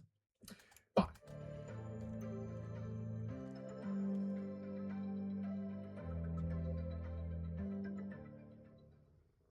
You know, Pixar thinks they're cool and all. I've also deleted entire videos while I was working on them and had to start the thing over from scratch. And I didn't have, you know, a woman at a different house who had the whole video backed up. I just had to redo the whole thing. So really, I'm the one who this video should be about. I'm the hero today.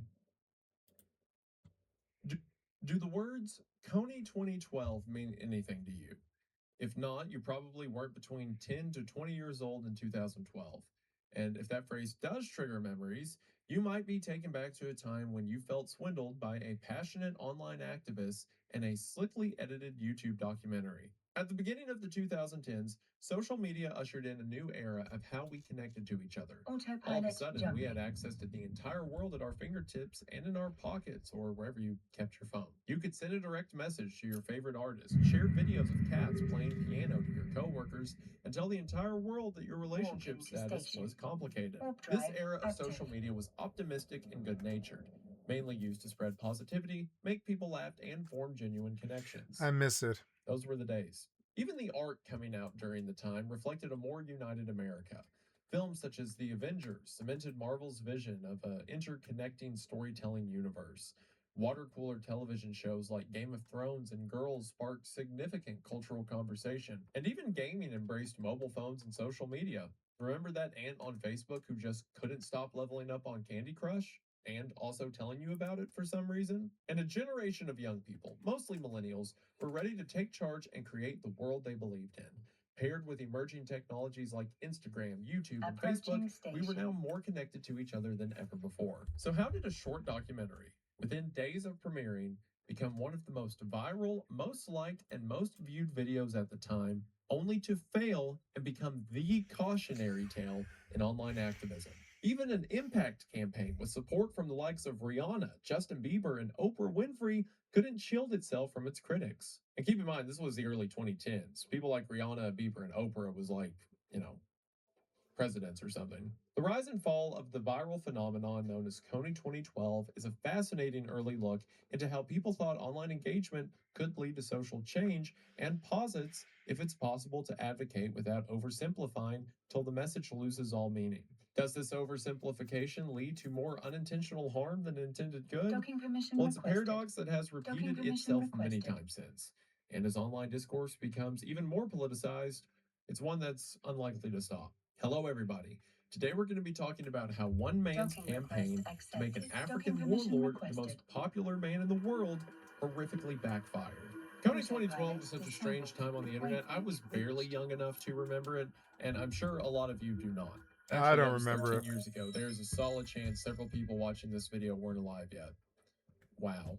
I'm sure you're all familiar with at least one instance of an online fundraiser or a GoFundMe or a social justice campaign going horrifically wrong. Well, Coney 2012 was the first to do that, and by far the biggest. So today we're going to be talking about what they were advocating for in the first place, how everything went so wrong, and how unbelievably wrong it went. It will go from international politics to a man completely naked running down the side of the road in California. So we're going to go ahead and get into it, but as always, thank you for watching. In 2003, while most people were lining up in bookstores to buy the fifth Harry Potter book and packing theaters to go see Finding Nemo, college students Jason Russell, Bobby Bailey, and Lauren Poole traveled to Africa to film a documentary about the war in Darfur in the western region of Sudan. During their travels in northern Uganda, they began documenting the conflict happening in the area. After the president Yoweri Museveni took control of Uganda in 1986, he faced opposition from many armed rebel forces in the north. One of them, the Lord's Resistance Army, or the LRA, was led by a man named Joseph Kony. Kony and the LRA set themselves apart from the other rebel groups via their unique ideology and notoriously violent tactics. If you've never heard of Kony 2012, this has got to be a trip. We started out talking about Candy Crush and Facebook, and now we're talking about ultra-violent African paramilitary groups. I swear they're connected, just give me a second. The LRA often abducted children, turning boys into child soldiers and girls into slaves. This led to something called the night commute, in which young children left their villages at night and trekked to larger cities to sleep, where the risk of LRA abduction was lessened. The night commute was specifically what Russell, Bailey, and Poole began documenting. In fact, the image of children commuting to safety left such an impact on the three students that they made a documentary film when they returned called Invisible Children. The title's profound impact on the trio would later be used as the official name for their organization and the group responsible for Coney 2012. The documentary Invisible Children, also referred to as Invisible Children: The Rough Cut, was first screened on June 22, 2004 at the University of San Diego. The film was so impactful that many of the college students at the screening felt compelled to join the cause. Margie Dillenberg, a San Diego teacher, recognized the emotional response from the audience and thought, quote, "These people," referring to the audience, "are going to be worse off if we don't provide them constructive engagement." Dillenberg was one of Invisible Children's early staff members and was in charge of spreading the word about the cause, while Russell, Bailey, and Poole went back to work on making another film. I mean, of course, the story itself is so tragic, and anyone with a heart would want to help these kids. It's understandable why there was such a push towards this endeavor. Inspired by her background in education, Dillenberg started advocating on behalf of the group at various schools. This led to her developing Invisible Children's roadie model, in which members traveled around America sharing the story of Coney and the LRA. There was also a heavy recruitment component of this model. On the surface, there were definitely shades of MLM or pyramid scheme type activity, but as a registered nonprofit, Invisible Children's purpose was primarily humanitarian work and not profit for individual distributors, which is good that it was that way, and would be bad if it was not that way. Unlike an MLM, their recruiting structure did not promise a commission to new recruits. However, they were very strategic in their recruiting, targeting students and a younger, more easily influenced crowd.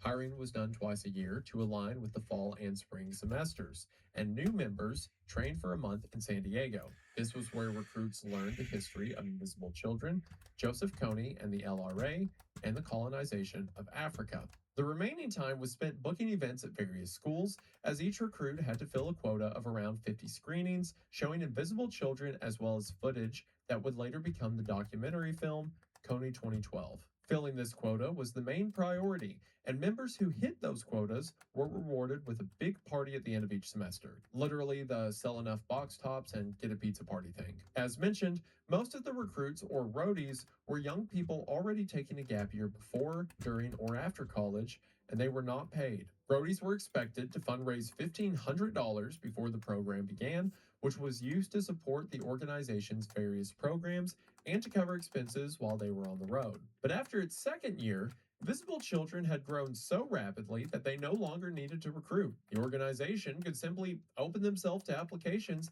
and would have a large pool of talent from which to choose from. The roadies' duties were to recruit participants for massive fundraising and awareness events. And on April 29, 2006, Invisible Children hosted their first national event.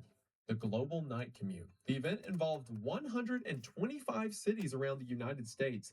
An estimated 80,000 teens and 20-somethings walked from their meeting places to city centers in solidarity with the night commuters of Africa. I mean, can you even think of something similar to this in the past several years? Feels impossible by today's standards. According to Jedediah Jenkins, a former member of Invisible Children, quote, teams of roadies were 3 people, mostly from America, some from New Zealand, some from Canada, and then every team had one person from Uganda on them, and that person had a personal connection to the conflict and the Lord's Resistance Army. During these screenings, the Ugandan team members shared stories with the audience of horrific situations they experienced as children, such as exposure to warfare, the oftentimes violent abduction itself, and even being forced to kill their families or other children. I think it's safe to say a lot of the younger people here didn't really understand the disconnect between activism and raising awareness. Like, it's really cool that they're all marching down the street and it's for a good cause and they're learning about, horrific thing happening on the other side of the world, but that's not really going to magically save a bunch of children. It's a great first step, but that step needs to go somewhere. Dillenberg recalls of the event, quote, the day after, we thought, yay, it's over. Naively, we thought one event would end the war. I mean, sure, they had learned about it, but that does nothing unless you do something with it. So a second national event was scheduled, which aimed to bring attention to displacement camps.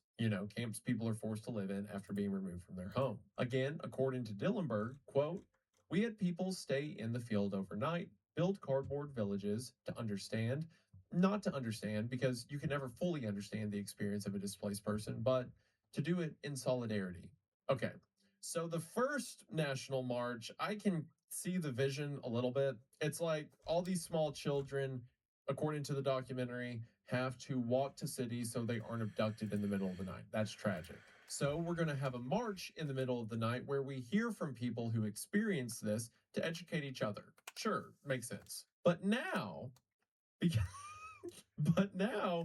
because there are people who are forced out of their homes and have to live in cardboard huts, we're going to go camping in like a public area where it's completely safe and nothing bad will happen.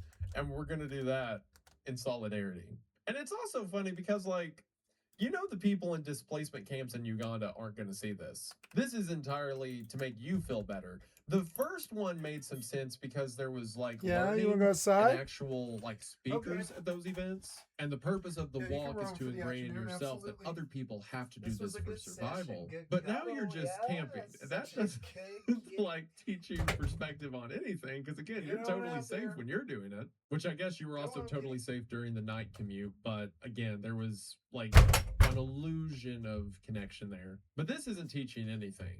And also, if the Ugandans weren't able to see this, do you think they'd be like, oh cool, they're doing it too? Right on.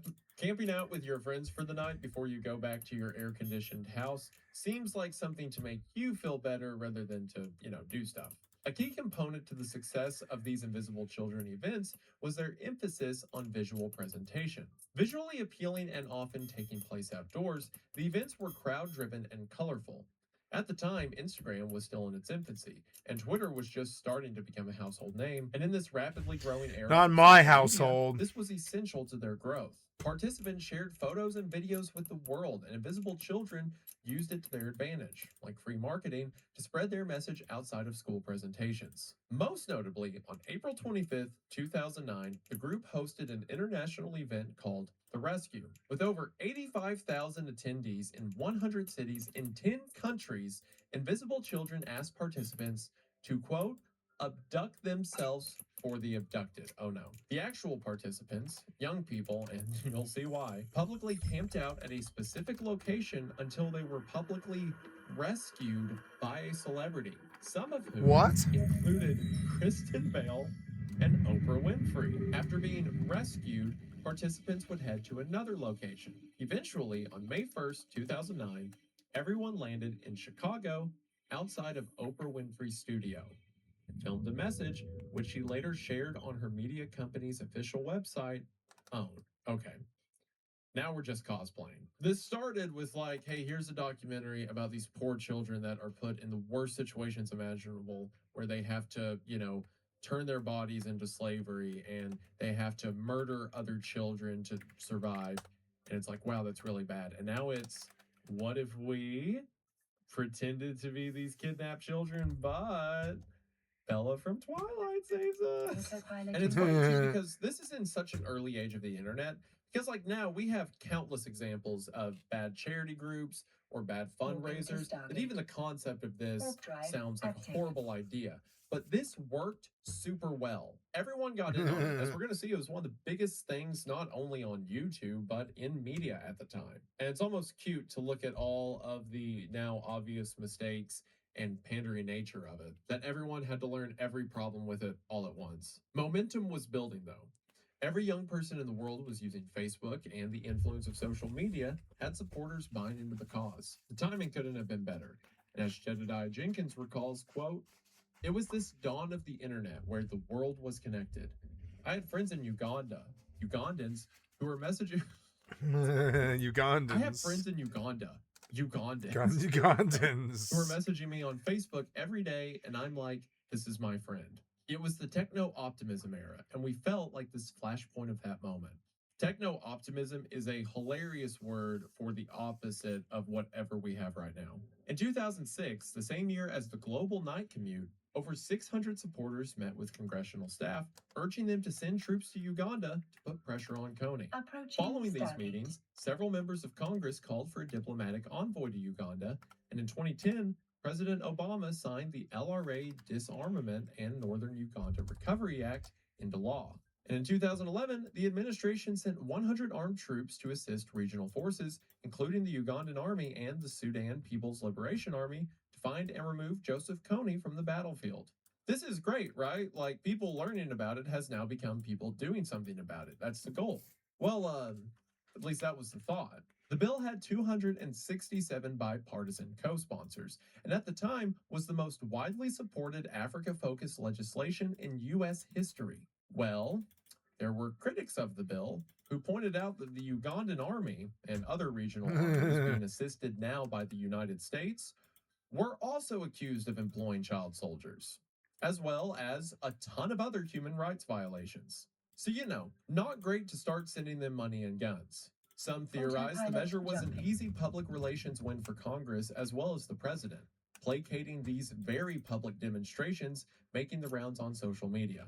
After all, the U.S. had long been supportive of Uganda in its fight against the LRA, providing intelligence and other resources. And Uganda had assisted in fighting al-Shabaab, a group that had ties to al-Qaeda in Somalia, which was certainly in the United States' interest. So since we were already working together, the bill seemed to be a publicity stunt to some. And although helpful, the 100 troops was a relatively small amount, and more than anything, may have best served to make headlines and show the American public that Congress and the president were doing something about the man that so many people had been hearing about. Despite these criticisms, by the 2010s, the combination of roadie screenings, national events, and congressional lobbying laid the groundwork for Invisible Children's mega viral film still yet to come. That film was, of course, Kony 2012. The original vision for Kony 2012 was different from the final product. Until that point, Invisible Children's documentaries only ran about half an hour long. Kony 2012 was going to be their first feature-length documentary, with the intent of submitting it to film festivals. The organization had tried that with their titular first film, Invisible Children, but the Sundance Film Festival didn't want it, and most people didn't want to sit through a sad documentary about hurting children. Another factor that helped shape Kony 2012 was, oddly enough, the killing of Osama bin Laden and the subsequent media coverage surrounding the event. The speed and decentralization of Facebook and Twitter provided instant updates to global events like these. Even a Pakistani man unknowingly live tweeted the raid as it happened outside his home in Uganda. Oh my With God. all this user-driven content and a younger audience reach, bin Laden's death fostered jokes, memes, and hoaxes that flooded social media. This made Osama bin Laden a superstar. According to Jenkins, one of Invisible Children's policy partners in DC, quote, "I just wish Kony was famous because we spend so much time telling people about this. We have to first educate them and then get them activated." So the goal for Kony 2012 was clear. Make Joseph Kony famous, then make him infamous. When Invisible Children toured and screened their films, they sold copies of the films as DVDs for $15, which Walking went to towards station. building schools, jobs, drive and a warning active. radio network in Uganda to help protect people from LRA movements. However, for Kony 2012, they decided to shift their strategy. If they allowed people to watch the film for free, word might spread faster, helping them achieve their goal of making Joseph Kony infamous. To give some context and a quick trip down memory lane, viral videos around this time included 2010's Double Rainbow, Rebecca Black's music video for Friday, and 2012's Ain't Nobody Got Time for That. Ain't The last nobody of got which time for dropped that. Only a month after Kony 2012. This was a new wave of YouTube virality, and Invisible Children sought to ride that wave. Ain't nobody got time for that. Invisible Children didn't know what to expect, but their goal was to get 500,000 views. To them, 500,000 views meant 500,000 people were going to know who Kony Approaching was. station. With awareness as their driving force, hitting this goal would go a long way towards achieving that. But in just 4 days, 500,000 views would seem paltry in comparison to what they would accomplish. The title of the film itself, Kony 2012, was named to make Joseph Kony a household name and to bring him to justice by the end of that year. The film begins with a quote.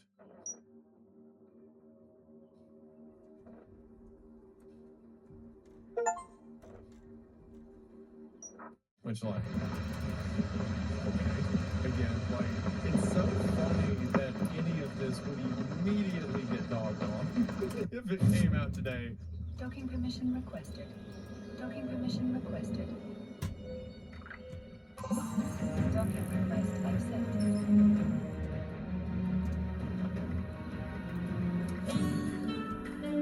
Check wireless disabled. Waypoint reached.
But in 2012, they were breaking new ground. The film shifts to Jason Russell, the director and co-founder of Invisible Children, who introduces the birth story of his baby boy, Gavin.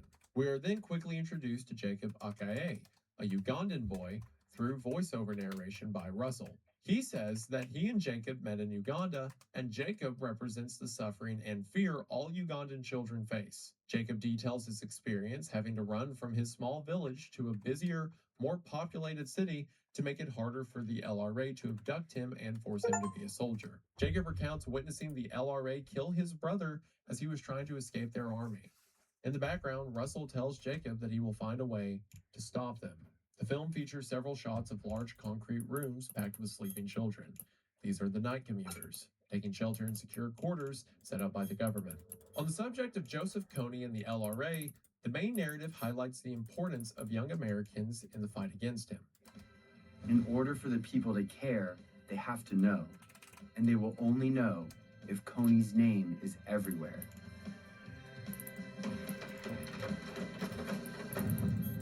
And while some action had been taken by Congress and President Obama, Kony was still alive and on the run and leading the LRA's forces several months later. Depending on what you believe about invisible children and Jason Russell, it was also undeniable that this movement had grown to tremendous heights and raised a ton of money along with it. Losing the enthusiasm and fundraising of the young generation would potentially mean the end of Invisible Children itself. The film's strategy and call to action can be summarized by this quote. In order to find him, Coney, they need technology and training to track him in a vast jungle. That's where American advisors come in. For American advisors to be there, U.S. government has to deploy them. Coney 2012 warns its audience that in order for the Ugandan army to arrest Coney, they'll need more help from American advisors. And that the mission can only be successful if this help is given or it will be canceled. It was an emotionally manipulative tactic aimed at impressionable young Americans who wanted to feel like they could make a difference. Allison Decker, who was a 19-year-old sophomore at Northwestern University in 2012, said, quote, "Their call to action is to make this guy famous. Something as simple as sharing a video makes it really easy to help their cause and raise awareness." Decker also posits that Coney 2012 was so impactful, especially to young people, because they could identify with Coney's victims, who were children. Quote, "It tugs on your heartstrings.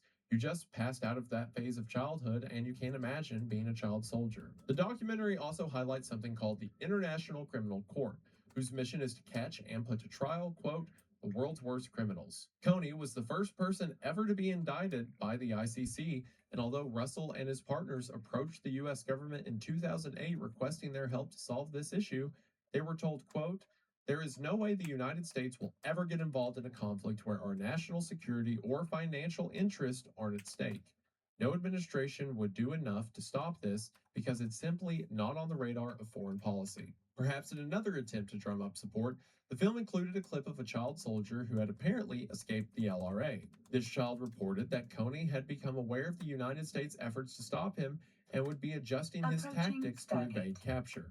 Invisible Children then unveiled their solution to stop him. The power of the hashtag. Wow. 2012. Different world. Their strategy was to target 20 culture makers who they believed This would bring entirely further missed awareness me. to the issue.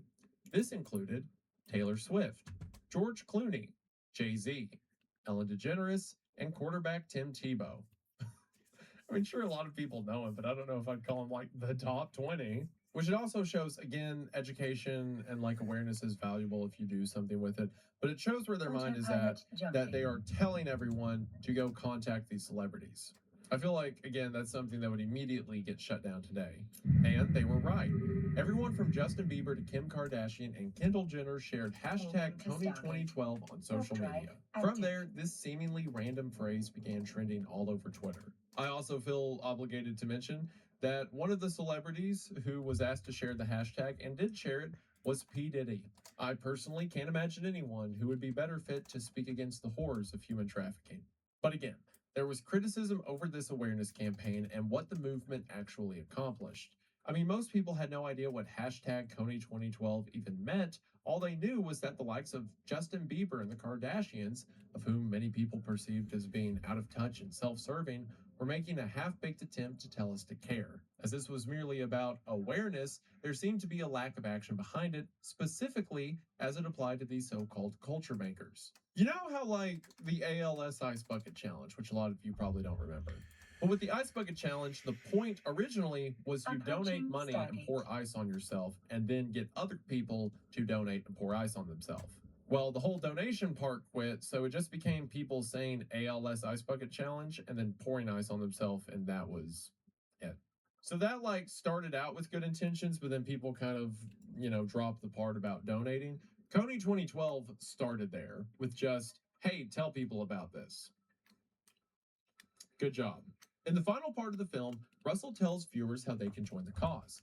People could buy an action box, which contained posters and 2 unique bracelets with their own ID number that could be entered onto a website to officially join the mission. The film also told viewers their efforts would culminate on one day, April 20th, 2012, for something called Cover the Night.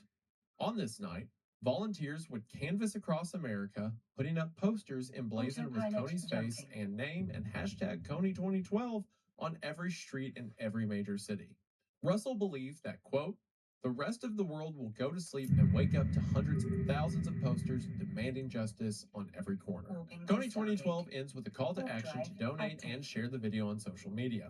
In contrast to their first film, titled Invisible Children, Coney 2012 was a significant departure in point of view and tone. In Invisible Children, Russell and his co-founders are presented as naive but well-intentioned college kids accidentally stumbling onto a war, while Coney 2012 depicts Russell as a leader of a movement and a father.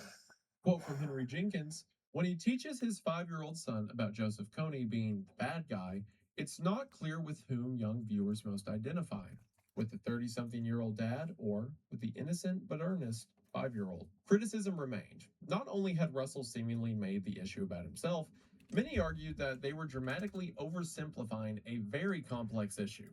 I mean, obviously child soldiers are bad, that's pretty simple, but oversimplifying what people can do to stop it and implying that it would just take a few letters or complaints to Congress to make it all go away, even though it's a very complicated geopolitical issue. Invisible Children's director of communications at the time, Noel West, said, quote, "We've always simplified the issue down to a very understandable, non-academic, non-complex issue. But for us, that is just the entry point. We're trying to attract people into this issue, but make it accessible for them. Coney 2012 was not trying to be a very PC, Approaching well-rounded, Stargate. in-depth piece." Well, Noel, you said it, not me. Calling it outright a non-academic, not well-rounded, not in-depth piece about a warlord who employs child soldiers. Like, what? It's also important to note that in March of 2012, the internet was a much less cynical place. Hard to imagine, I know. For the most part, people took what they saw online at face value.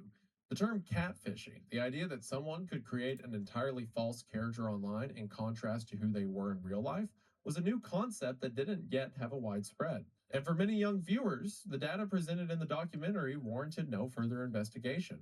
By this point in the film, they were moved by Jacob's story and emotionally anchored by Russell's baby son as the entry point. Those who were taken by the message were already on the side of Autopilot invisible jumping. children by the time celebrities came on board to share that message. In just 6 days, Coney 2012 garnered over 100 million views on YouTube. That is absurd by today's standards. That is unheard of in Moving to 2012. Stargate. It was the Warp first drive ever active. YouTube video to reach 1 million likes.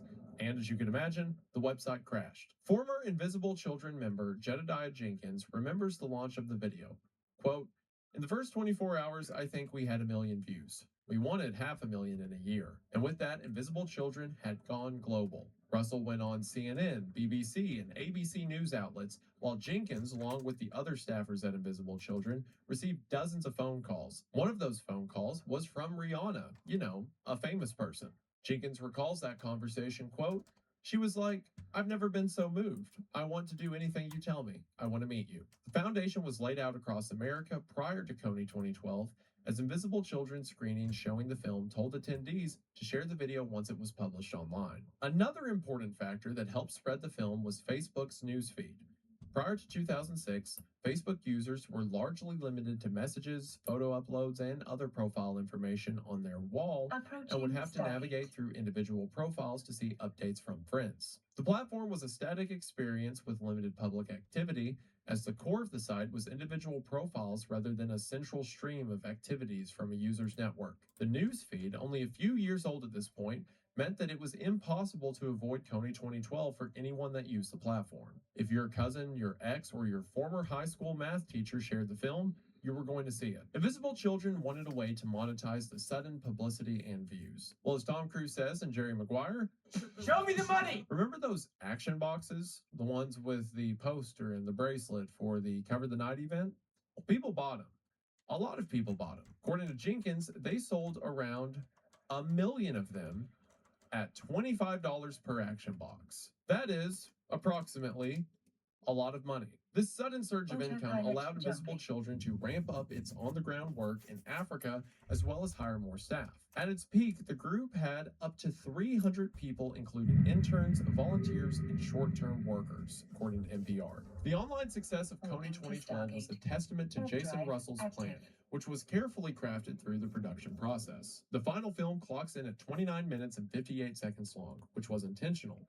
Russell and the team had studied other successful viral videos in order to understand what made them popular. For example, one long-form video on popular video hosting platform Vimeo was a documentary about fans of the Insane Clown Posse called American Juggalo. That video ran just over 23 minutes, and after studying it, Coney's creative team came to the conclusion that anything starting with a 2 was viable. Although successful longer videos, especially over 30 minutes, tended to have higher total watch times, sub-30-minute videos experienced higher average view percentages and were better for engagement and audience retention.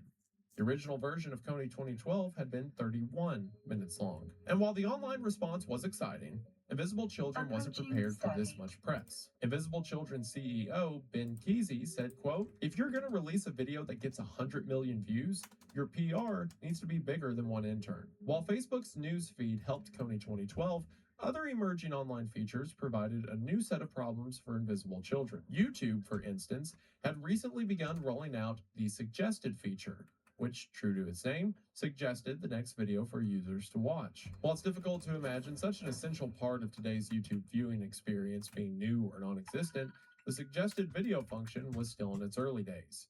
And for Coney 2012, the experimental new YouTube feature actually worked against it. See, for many viewers, the next suggested video that showed up at the end of Coney 2012 was a response to it. The video, uploaded by someone with the username Sanyu, was 5 minutes and 46 seconds long and featured a young girl talking into the camera to address her audience. In the video, the girl reveals that she and her parents are all from Uganda and contradicts the claims about Joseph Kony made in the documentary. Notably, Sanyu claimed that Joseph Kony was already dead and that the LRA had not been Uganda's main threat since at least 2 years prior in 2010. The main source of Ugandan oppression and terror in the region, according to Sanyu, was actually the Islamist extremist terrorist group Al-Qaeda. Sanyu's response undermined Coney 2012 and confused viewers.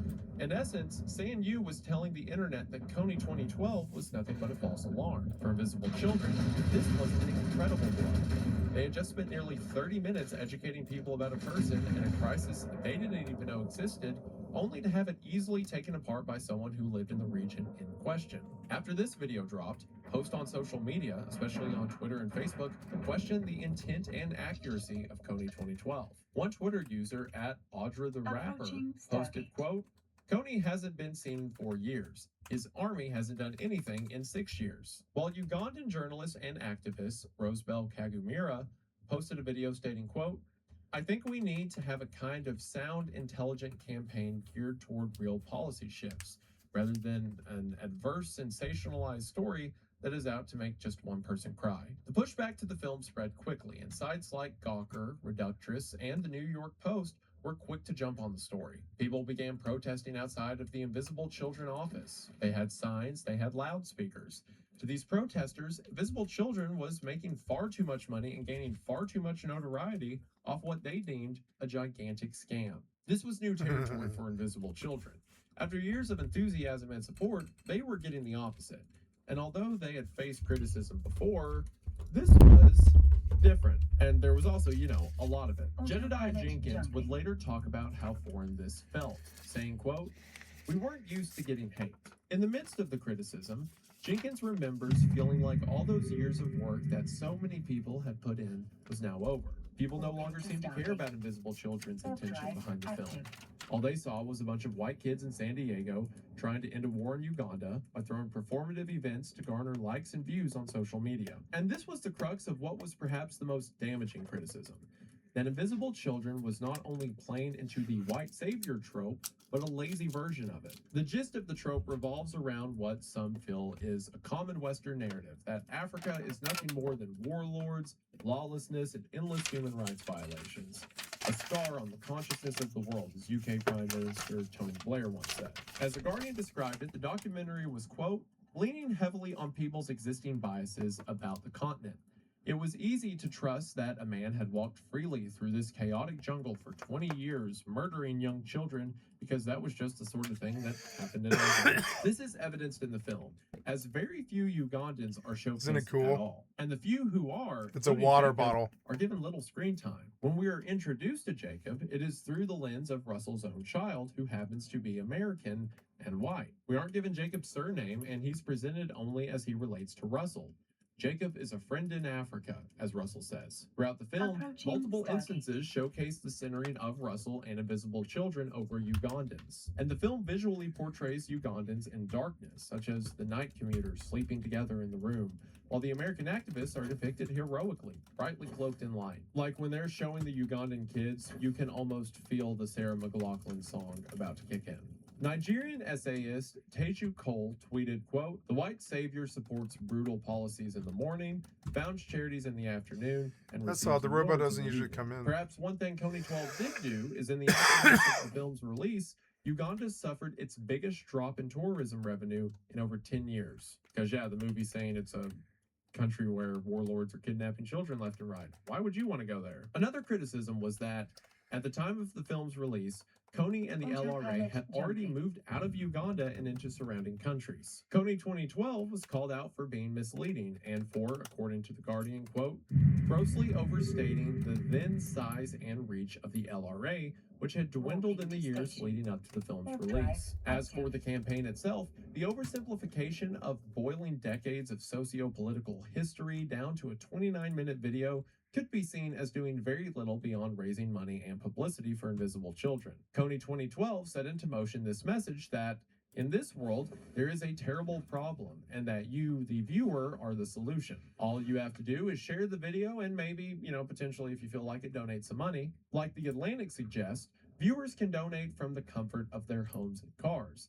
They have done all that's necessary. They are absolved of responsibility. The oversimplification of both problem and solution helped create what is known as slacktivism, or empty activism for the sake of activism. The fact that this campaign was treated as a push-button solution to being the change you wish to see in the world equated sharing a video with actually making a difference.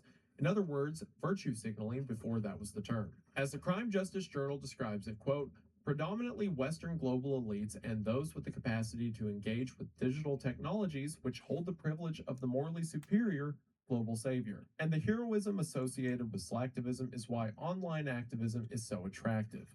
It's more effective in making participants feel good about themselves than actually achieving goals." In the documentary, Russell states, quote, "Who are you to end a war? I'm here to tell you. Who are you not to?" Which is, for one, not only cringy and dumb, but it overstates an individual's ability to affect change in a next to no effort. He says that you have the capability to end the war and prevent child soldiers, and his call to action at the end of all of this is to buy their poster. There's perhaps no better roast of both the white savior and slacktivism concept than the fictional character Aldous Snow in the 2010 comedy Get Him to the Greek. In his music video for his hit single African Child, Aldous, in a white gown, strides through the middle of an unnamed, war-torn African village with guerrilla soldiers exchanging gunfire as he sings about the little African child trapped in me. Snow, who likens himself to a white African space Christ, is later ripped apart by the news, media, and fans who call his song the, quote, "single worst thing to happen to Africa since apartheid." This movie came out 2 years prior to Coney 2012, making it all the more funny. Now, here's the real spicy stuff. All the mistakes they've done before you could chalk up to stupidity or like being overeager,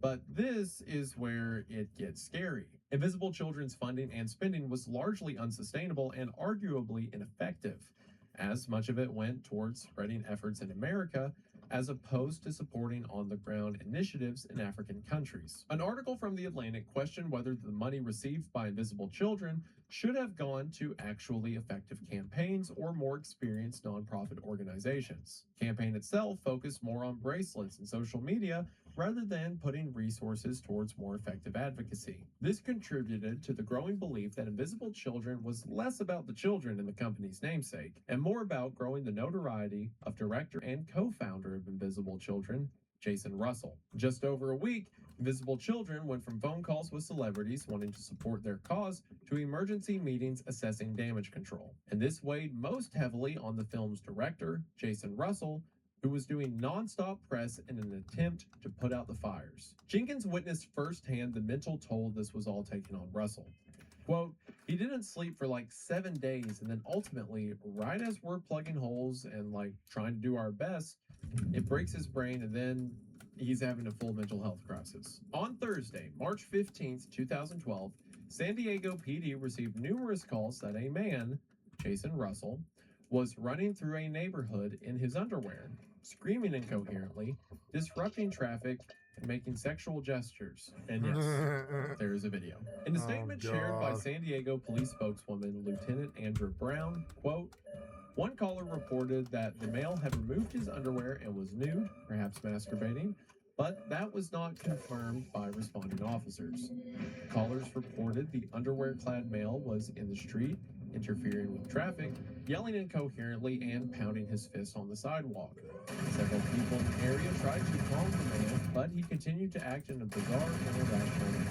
Russell was taken to a medical facility for evaluation and treatment. News quickly found its way back to headquarters. As TMZ got a hold of the video and the children, they were given 2 hours to figure out what to do with the information. Changing their minds immediately, TMZ released the video within 10 minutes. One staffer recalls, quote, there were a lot of tears and confusion, and like, I don't know, I remember feeling just over, like everything was done. Ben Kesey, Invisible Children's CEO, publicly responded to Russell's breakdown, stating, quote, Jason Russell was unfortunately hospitalized yesterday suffering from exhaustion, dehydration, and malnutrition. He is now receiving medical care and is focused on getting better. The past 2 weeks have taken a severe emotional toll on all of us. Jason especially, and that toll manifested itself in an unfortunate incident yesterday. For those who viewed Russell as self-serving, this was perhaps satisfactory retribution and validation that the people behind Kony 2012 were shams. But for Invisible Children, the timing of Russell's public meltdown could not have been worse. Not only had they faced intense blowback from the documentary, but Cover the Night was also underway. You know, the whole put up posters on every street in the world, April 20th, and on a night in which every major city in the world was supposed to be blanketed with Kony's face and name, the turnout was underwhelming to say the least. The gathering in Vancouver had 17 people. Another in Brisbane had less than 50. The campaign also tanked on Twitter.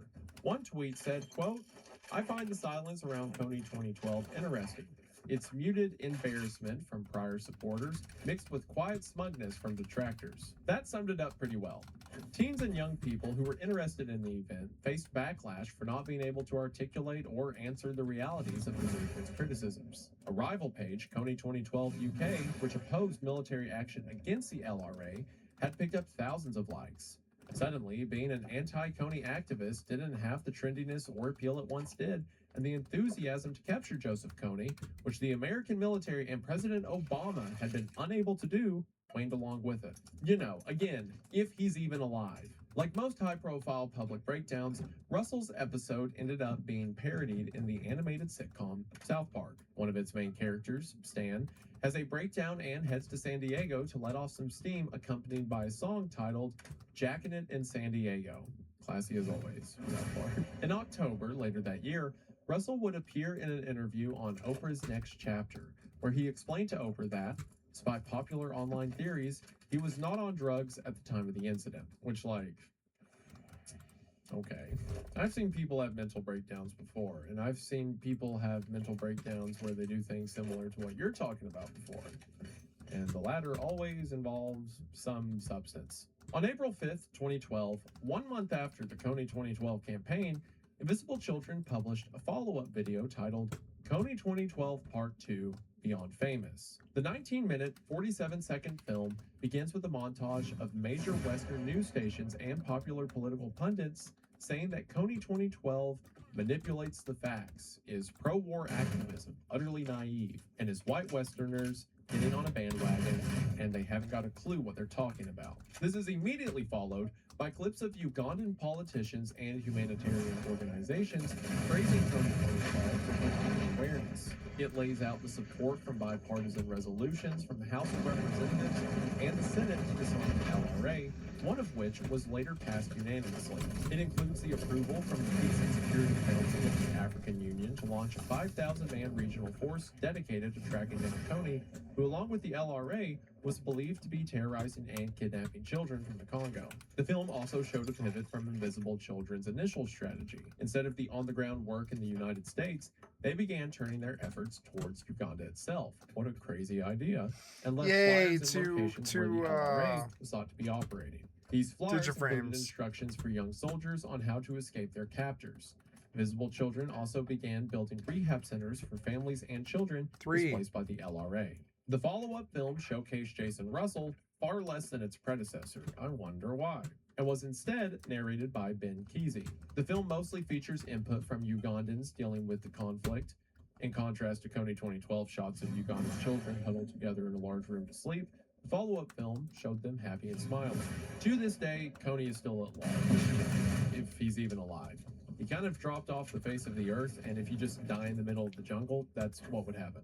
2 years later, in 2014, Russell, who stayed with the organization until its transition to a policy-based organization in 2015, admitted to NPR that Invisible Children had cut its full-time staff in half since the peak of the campaign. Quote, "It's always challenging to let people go that are your friends." In March of 2017, Marine Corps General Thomas D. Waldhauser, commander of U.S. forces in Africa, withdrew African troops from Uganda and from the mission of Kony's arrest. In the early days of Invisible Children, at those school screenings where Ugandan team members shared their stories with the audience, it's easy to overlook what was happening in real time. These Ugandans were reliving the most horrific trauma of their lives, and former staffer Jedediah Jenkins wished that there was some sort of therapy or psychological help available to them. And when asked what he would do differently, Jenkins responded on both Russell and Invisible Children, quote, "I would protect my friend from being that exposed and in the limelight. I would have a suite of information explaining our programs ready to go for people that wanted to learn more." When Invisible Children shifted to more direct aid efforts in 2015, Jason Russell stepped down from the organization and moved on from the spotlight. He's happy and surrounded by friends, according to a TEDx video from 2016. Kony 2012 was an interesting experiment in social behavior. The timing of Twitter and Instagram's booming popularity, the growing transformation of YouTube, and a generation of young teenagers and adults taught that change and hope are not only possible, but morally necessary, served as a catalyst to propel a cultural moment into a global phenomenon. It's also fascinating to see the ways in which this online movement affected change in the real world. How effective those changes were is debatable, but at the end of the day, Invisible Children did shine a light on a terrible person committing horrible atrocities. And if they were successful in saving the life of even one child, then it's hard to see how anyone could say it wasn't worth it. So, maybe we can be techno-optimist after all. Still a very stupid word. And that's about everything for the story of Kony 2012. A very weird, very different time in the internet that I wanted to talk about, and thankfully you wanted to listen, and I think that's really cool, and we just want to say thank you for watching. I vaguely remember hearing about Kony 2012 as a kid. I was only 12 years old, so, it wasn't like I was doing much, but I remember hearing adults talk about it. But it's something that's just so weird by today's standards, and again, I had to tell someone. So hopefully you enjoyed this video, and thank you for sticking around. Thank you for the support on all the channels. Thank you so much for the support and love you guys have shown the team over here. Everyone who worked on the video will be credited in the description below. Be sure to show them some love. New content on the way, but I believe that should do it for now. But before I go, we just want to say thank you for watching. We hope that you enjoyed, and we'll see you in the next one. Bye.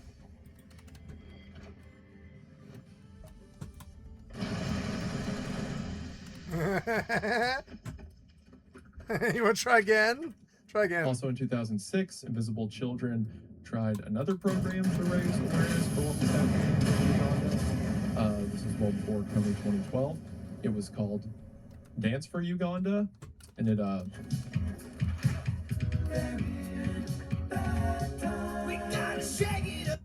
yeah.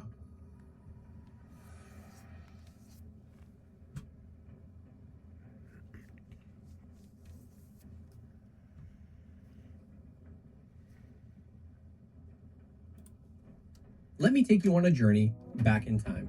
The year is 2015, If you were sitting down to game, you were probably checking out some of the new RPGs like The Witcher 3, Bloodborne, or maybe checking out the new Destiny expansion, The Taken King. If first-person shooter PvP was more your style, you were probably hopping into some Battlefield Hardline or maybe Call of Duty Black Ops 3. This was a completely different time in gaming. This was even before the great Battle Royale takeover of 2017. The groundwork had started to be laid with H1Z1's Battle Royale. Nobody knew what was about to happen in that genre. The point is, games had been pretty similar to each other up until this point. If you wanted single player, there were a lot of action RPGs focused on big open worlds and parkour movement mechanics. If you wanted first-person shooter PvP, you had your classic set of arena shooters trying to iterate on what came before them and not really innovate on the genre as a whole. And then, in November of that very same year, we saw this.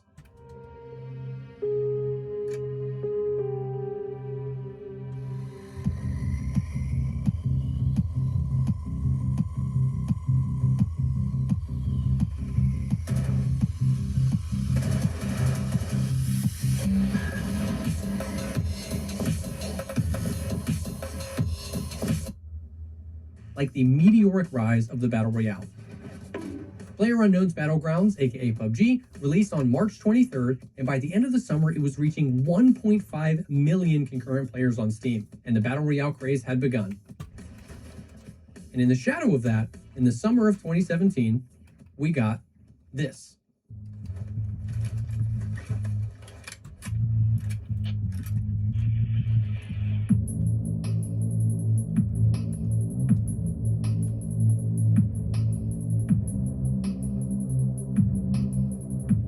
Overshadowed it. And to be honest, that was probably a good thing for Tarkov. Battle Royales were a much needed change of pace in the PvP space. It achieved this by combining PvP with progression. This was the secret sauce of BRs. Progression in FPS PvP arena shooters pretty much all exists outside of the actual gameplay. You would play some matches, gain some XP, maybe level up your character, level up your weapons, then you would go play more matches, maybe you would prestige, so that you could go play more matches and level up some more. And sure, progressing did have some bearing on the actual gameplay. You could unlock more weapons or more attachments for your guns, but none of that progression happened in the match you were currently playing. You couldn't find that new gun you were trying to unlock. You were just trying to get enough XP so that you could use it next round. Even committing to a ranked grind in a game is largely an external progression. You want to play well so that after this match, you can rank up. Ranking up doesn't mean you have better gear, just better opponents. I promise this is a video about Tarkov. I'm getting there, trust me. Battle Royales worked so well because it brought progression into the game that you are playing right now. Everybody starts with nothing, and then you loot and fight, and hopefully you are becoming more and more powerful as the round progresses. And there are inherently high stakes involved. At any time, you could get killed by another player, and you would lose all that progression. Action is coming. Action is coming. Action is coming. You lost all that loot that you were gathering, and now you had to queue in and start over. And PvP was an essential component here. Being crowned a champion over the 100 people that queued in with you only works when it's real people that you now feel superior over. Fighting 100 bots to be crowned the winner just isn't that compelling. They took PvP, added progression in the match you were actually playing, which created the high stakes of potentially losing that progression, which created a level of tension and stress that slowly rises as the match plays out and boils over in one last showdown to be crowned the winner. And the beauty of a battle royale is that it's simple. You either win or you lose, and you queue up and try again. When you play the game of Fortnite, you win. You go back to the lobby. And now, as a result of the flood of battle royales on the market, you have literally tens of millions of gamers across the world getting used to progression, getting accustomed to high stakes, and getting addicted to that tension. And then, Tarkov finally steps in the room and asks if you're ready for the big leagues. If in addition to all that, you want the final and most important ingredient to the game that will ruin your life. And that ingredient is pain.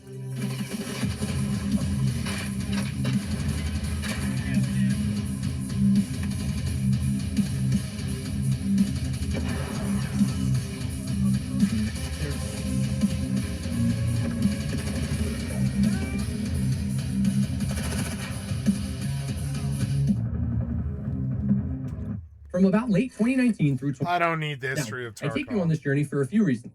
One is to remind you of how much Tarkov really did change the face of PvP gaming right after the Battle Royale genre did the same thing. Yeah. And two is to assert that in its very nature, Tarkov has always been hardcore. And now we're at the present. Tarkov generated a lot of buzz, both positive and negative, by announcing and detailing their recent hardcore wipe. And on the surface, it seemed like Tarkov was doing what Tarkov does, dialing the challenge up to 11.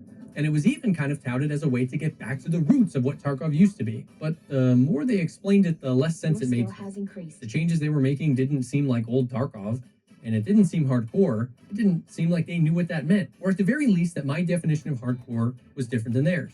Because to me, Tarkov had always been hardcore, just used to be less annoying. So the question is, why did we need a hardcore wipe? And specifically, why did Battlestate Games think we needed one? To understand this, we have to understand what's been happening to Tarkov over the past few years. And I think I might have figured it out. It all starts with this question. Has Tarkov gotten easier or harder? Now, if you're newer to the game, you're going to have to bear with me here because I think this is actually at the center of what BSG misunderstands about Escape from Tarkov. If you've been playing Tarkov for a while, you probably had a visceral reaction to me asking that question, but I am here to say that Tarkov has gotten easier and harder, and it got old. It all depends on how you look at the game. Let me explain. In a lot of ways, I would say the mechanics of being inside an Escape from Tarkov raid have undeniably gotten harder over the years. We got mag packing animations and healing animations, which dramatically changed fights. And yes, I remember when people said that these were going to ruin the game. We got inertia and the weight system, which made movement so much more clunky and hard to deal with. We got the found and raid system, which made questing harder.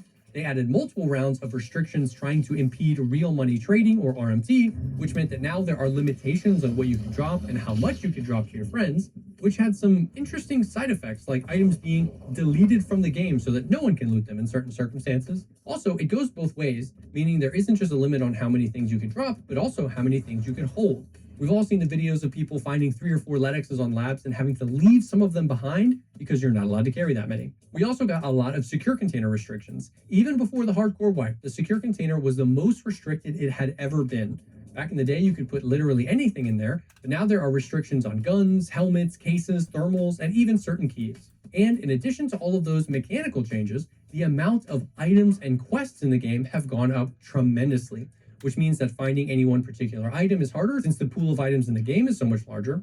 Also, just in general, you need an insane amount of items now. Like, look at these guides of things you need to save for the hideout or quests or for Kappa. It's crazy. Also, at any given point, you now have maybe 20 to 30 unique quests at a time, all telling you to go to different places to find different items and kill different things. Now, I am not saying that any or all of these changes are necessarily good or bad. Some of them were well received, some of them maybe even necessary, and some to this day are viewed as the biggest fumbles of all time. Okay, what are the chances? I am just saying that a lot of those things have made the experience of being in raid harder or more tedious. There are a few things that have happened over the years that have made raids a little bit easier, such as the addition of surgical kits or stims, but I could make a whole video on the stims and their relation to the weight system and how when BSG tries to balance things by nerfing the Giga Chads, it always disproportionately affects the casuals more, but I'm already fighting for my life with the script, so just go watch my weight system video if you want my thoughts on that. Ultimately, those are some of the ways that Tarkov has gotten harder, but in addition to all those changes, Tarkov has also gotten a lot easier because there are more ways than ever to avoid or bypass all of the friction of Tarkov, including those previous changes I just mentioned. First and foremost is the flea market. This changed looting forever. Now, any item in the game could be converted to rubles, and then those rubles could be converted to any item in the game that you wanted. Now, it's gone through many iterations. The found and raid system that was added to balance the flea has always been convoluted, to say the least, and we've even had them toggle off and on that found and raid flea a couple times. They've continued to try to balance it over the years by restricting high-tier ammo and high-tier armors off the flea, but it undeniably completely shifted the way people think about looting and making money in the game. The flea market was the moment where looting in Escape from Tarkov became less about what you need and more about what sells well. The second thing that allows you to bypass much of the friction of Tarkov is the hideout. The hideout introduced crafting, which allows us to craft things that are sometimes otherwise unpurchasable, like certain ammo. It also allowed us in many cases to directly craft the items that we need for our quests so that we don't need to go find them. And since items crafted in the hideout are considered found and raid, it was another avenue to turn items that we can buy off the flea market into found and raid items that we can then sell on the flea market. It also introduced the concept of passive income to Tarkov. Not only could you be crafting a ton of things at once that you planned on selling, but the Bitcoin farm meant that as long as you had fuel in your generator, you were making potentially millions of rubles a day without doing anything. Finally, the hideout introduced things like the scav case and the cultist circle, which are ways of potentially getting some of the rarest items in the game, once again, without having to find those items. Instead, you just leave it up to chance. Oh, chat, I sacrificed a Lega coin.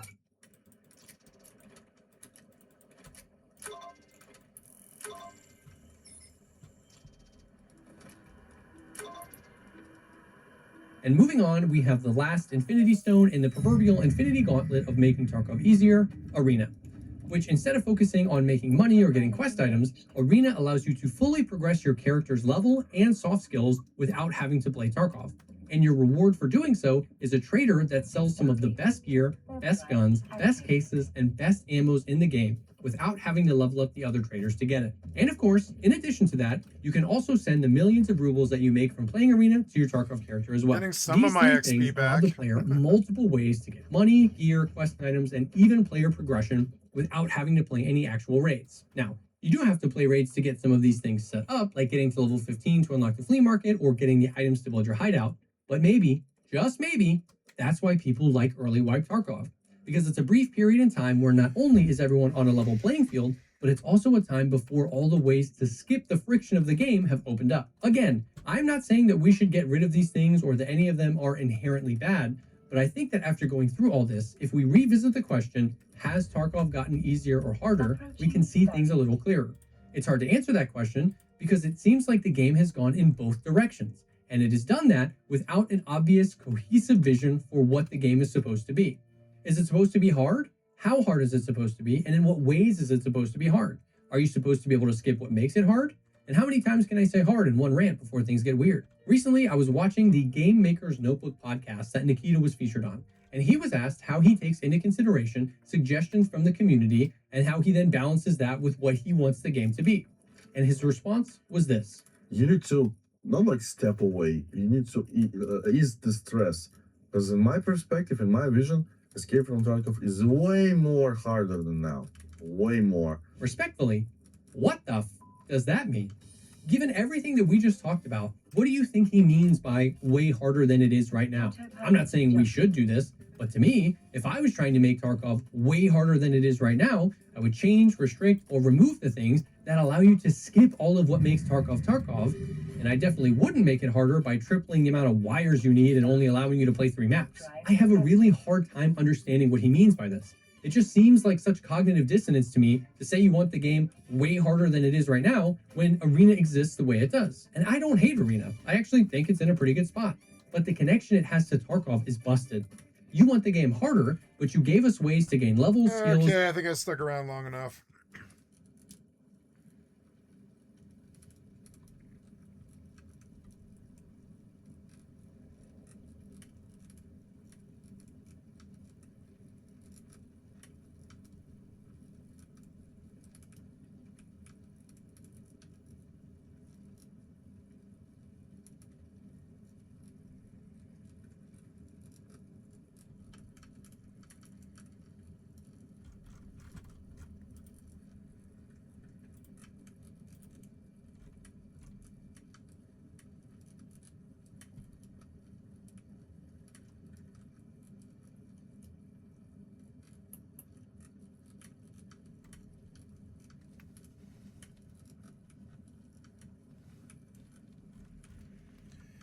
Approaching Stargate. Massive fire at Chevron oil refinery. That's not good.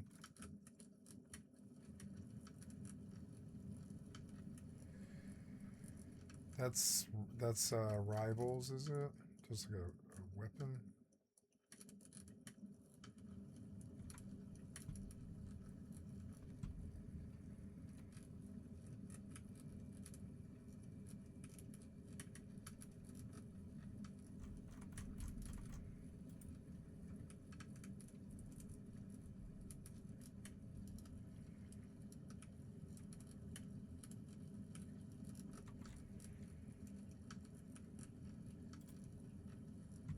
Welcome, boys, to the abandoned cabins. And what is gonna make us rich this progression update. I'm gonna do a bunch of triangles. There we go. I love it when I use this as a walkway, so yeah, we're gonna include it in the build. But yeah, let's build fast. Okay, home sweet home, and a brief explanation as to why this will be the meta shift update and why I built here. Basically now, to craft tier 2 workbenches on this... Oh. That was a close end of my first life. Holy heck, cleavers are scary. Let's hope that the green keycard spawn is still a thing, because that's literally the whole reason I built here. But progression has been slowed down, so that now you're required to do monuments to be able to progress in this video game. What do I mean by this? Oh no, they killed Solo Rust. Everyone's gonna be needing these green keycards. Therefore, I'll be the supplier. They've added green card puzzles to Rat Town, the Dome, and the Ferry Terminal, if I'm not wrong. And the only way to acquire these basic blueprint parts to make your workbenches is through doing either 5 basic blueprint parts are called with 250 scrap, so they have the cost of the scrap to be able to make tier 2. But you would have to run 20 green card monuments to get 20 basic blueprints, and that way make 5 advanced blueprints to turn them into, with 500 scrap, at tier 3. So scrap is no longer really the main currency in this video game, which is something that I love, because we're gonna see more people roaming on the roads, more people everywhere basically trying to farm their way up, instead of the monotonous spamming over cargo and Chinook like we do over and over and over again. With a beautiful rising sunrise and 41 HP left on my horse, I arrive at the sewer branch hoping to be the first person. Oh, we got people over here. But I am indeed hoping to be the first person to get a blueprint fragment. I'm still going for this guy though. I'm low HP, this is not good for me. Guess he has a good angle. But he could be low too. We don't know that. He has a friend, I'm dead. Warping to Stargate. Warp drive active. Hold up. Where did he go? What? This happens to me all the time. Happens to me all the time. What just happened? Drives me fucking crazy. What? Yeah, what? Let's, hold on. But he could be low too. Yep. Fragment. I'm still going for this guy though. Oh. I'm low HP. This is not good for me. No. He ran out and under. Yeah, he ran out and under. He's down and out. And he like ran out and out. He ran right when he needed to. Hold up. Where did he go? What? Approaching Stargate. Wait, what just happened? Huh? What? Wait, I was recording, right? I just saw an actual wizard. It seems that nobody has broken through the puzzle yet. He had I was recording, right? If you watch the Yeah, he had enough time. He had enough time and the angle to get away from you. He ran out directly and down and around. This is not good for me. Guess he has a good angle. Right here. Right here he's running. He's running and you missed him. He's running right here. He ran right here. But it might be ESP. Yeah, you can see him running. He's right there. You can see his ass running. I can see him running. He's right there. He did get out. See, he's right there. I can see him. He has a friend, I'm dead. Pilot jumping. There, you can see his ass running. He's right there. There he is. There he is. Good. No. You're bad, too. You're lucky he didn't kill your ass. Where did he go? You're just turning her. Yeah, I don't know. That's enough for me. Goodbye. Drive active.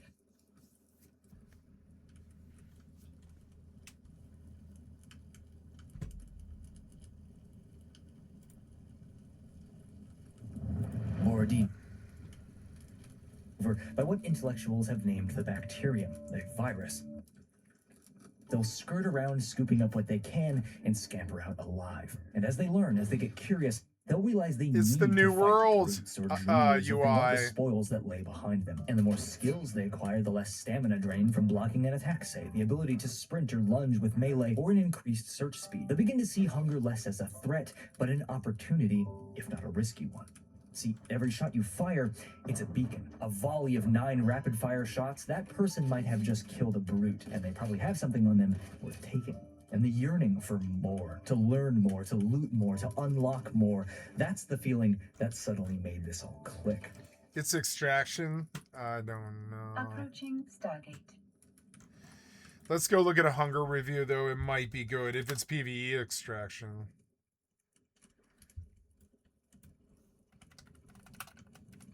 Ah, what are we doing here? Are you, like, glitched? Ugh. Fucking dumb.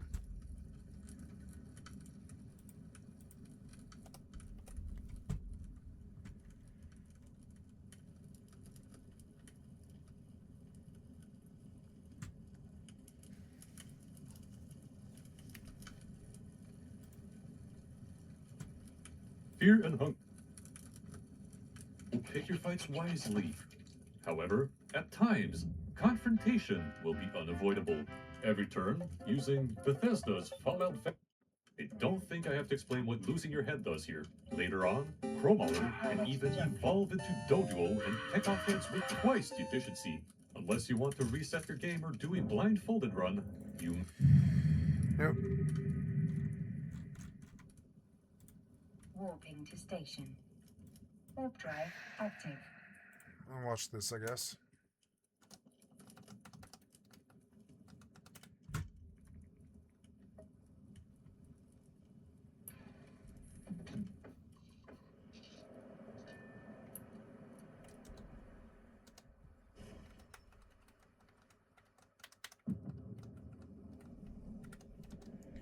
What was that? What the hell was that?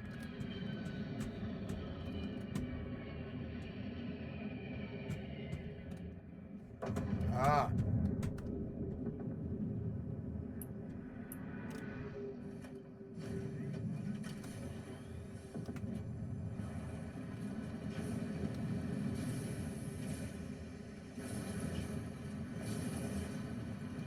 Approaching station.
Docking permission requested.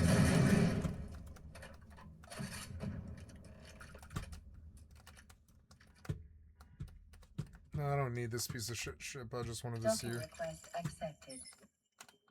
Docking permission requested.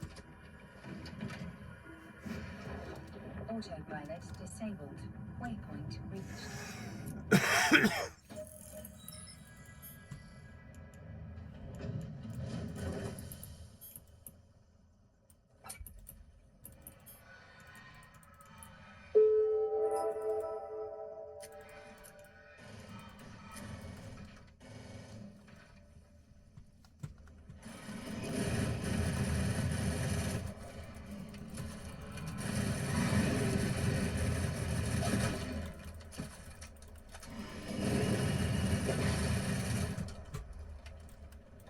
Whoa, terror morphs. What the fuck? Where did these come from?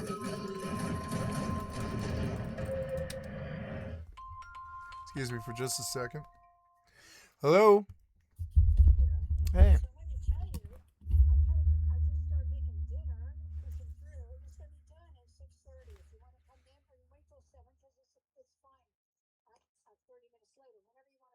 No, I'm hungry. If it's all right, I'll come up there. Okay, love, bye.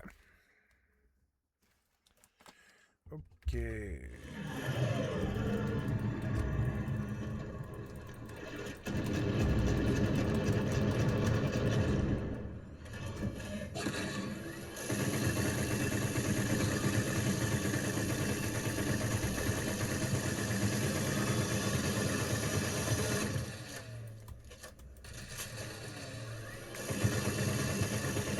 This game's so mid, you know? Yeah, the game's so mid. Yeah, this game is not mid. Pfft. Look how beautiful this is. There's like a fucking Star Wars sun over there. I got like a chain gun and a robot, and there's like fucking cool terramorph things like attacking me and shit.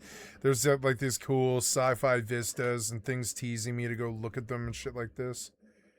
I guess I'm going inside that cave. Unfortunately, guys, it's dinner time, so I'm going to go have dinner with my family, drink some wine, have a good time, and I'm looking forward to coming back here in about 90 minutes or so, probably around. Oop.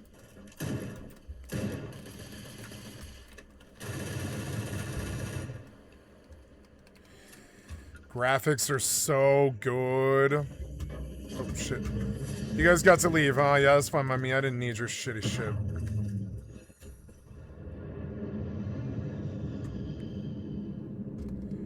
Save. That was cool. Like, you know, RNG pirate faction clash at their ship, and I like looted their fucking ship box, robbed them, and left. It is like kind of good RP. It's about as RP as games get, really. You know, it didn't have a lot of lore attached or hand-drawn stuff, but I'm okay with that. I'll go over here, and when I get back, I'll log in this.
Panopticon is better than I realized.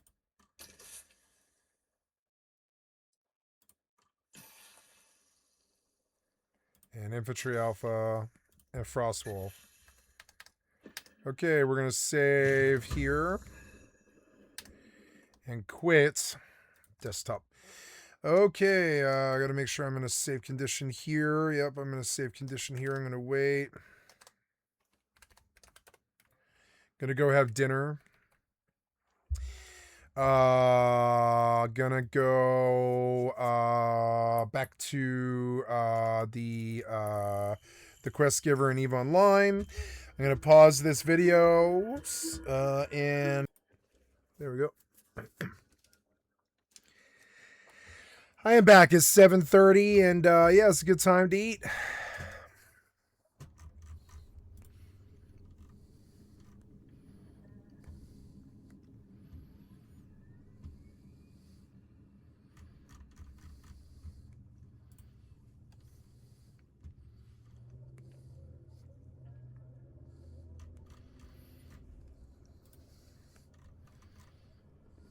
Approaching Stargate.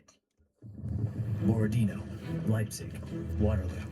As Napoleon's legions march, air choked with the bark of cannon and shot. Between the fields from Spain to Russia soaked red, it slips unseen. The dead don't just lie there. The learned call it the bacterium. The map tears, cannons shred lines, countless battalions fall, and it only speeds the change. Armies become scraps overnight, bands of men with muskets and no orders. This premise of a fight for survival in a war-torn hellscape, it seemed familiar at face value, a shade of something that I already knew. And it was only after hours trudging through the mire or lost in labyrinthian catacombs that I realized this was something new and unknown entirely. And maybe more importantly, I was only seeing the surface level. It is 1815. The priests shout of God's wrath, swing crosses and swords to no avail. Surgeons slice in to find only questions. Armies that once fought for crowns share one enemy now. Hi guys, I love you. It's Skycatlive. Now, it's a grave. This is the world after the end. This is hunger. Hunger.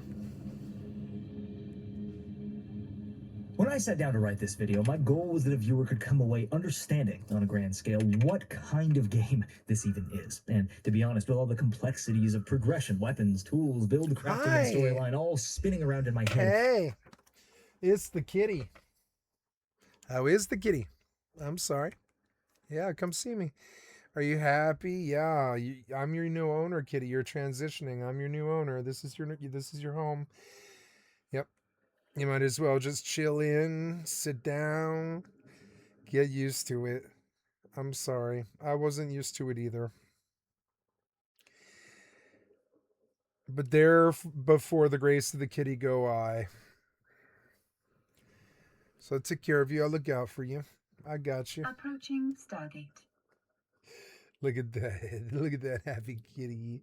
Look at that happy kitty. Look at the happy kitty. Look at the happy kitty. Yeah, you're such a cute little kitty. Look at that happy little kitty. She's like, oh, touch me. I will touch you, kitty. I will give you lots of love.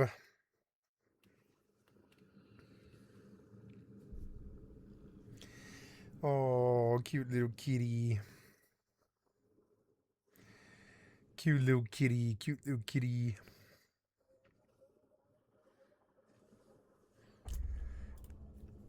After months of playing and speaking with the devs, it's hard to know where to even start. So instead, and bear with me here, I just want to show you this.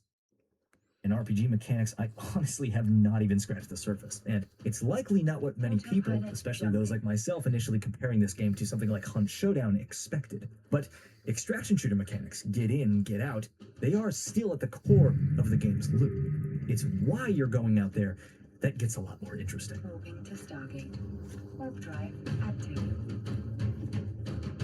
Together this and that for traders, of course, and at first that was my impression. Oh, great, I have to gather 5 eggs. It's the Salewa medkits all over again. If you know, you know. But as I quested and as I found new tools and weapons and accessed new areas, the game really began to open up. If I went into as much detail as I could, we'd be here for an hour. And if you're interested, I will be doing a second video on this game describing the preparation for, engaging in, and the ramifications of an expedition from beginning to end. Subscribe if you want to see that. But in simplest terms, looting, acquisition of better gear or tools, they're a means to an end in Hunger, but not the end themselves. And no, not the end like the end in the game. You know what I mean. Okay, look at it this way. I don't know what you mean. Get to the point. The most safe, they'll skirt around scooping up what they can and scamper out alive. And as they learn, as they get curious, they'll realize they need to fight brutes or droolers if they want the spoils that lay behind them. And the more skills they acquire, the less stamina drain from blocking an attack, say, the ability to sprint or lunge with melee, or an increased search speed. They begin to see hunger less as a threat, but an opportunity, if not a risky one. See, every shot you fire, it's a beacon. A volley of 9 rapid-fire shots, that person might have just killed a brute, and they probably have something on them worth taking. And the yearning for more, to learn more, to loot more, to unlock more, that's the feeling that suddenly made this all click. No, I don't need it.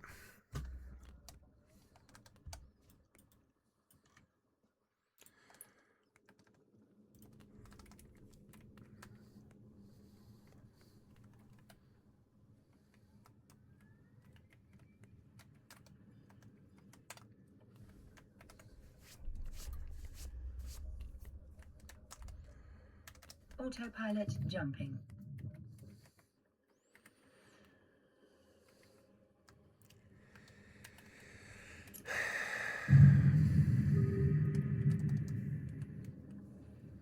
to Stargate.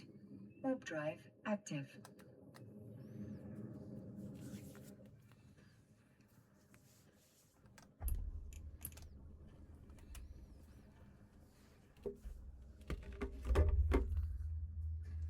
Hi, kitty.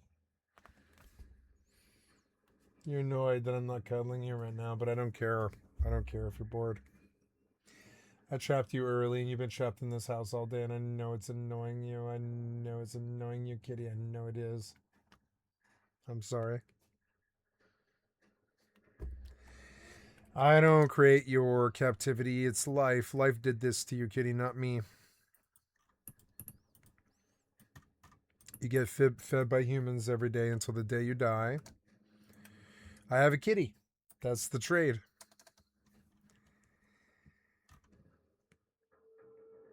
Kingmaker's release date canceled. Haha.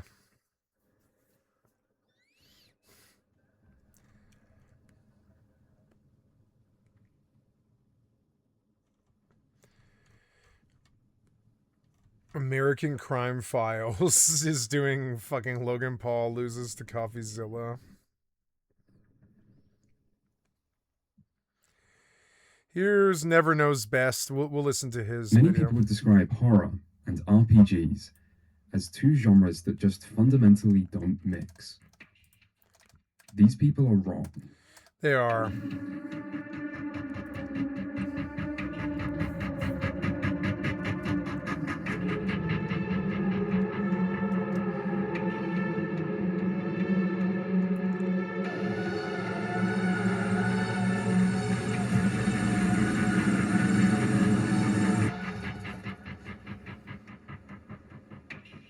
Autopilot jumping. But there is a reason people say this.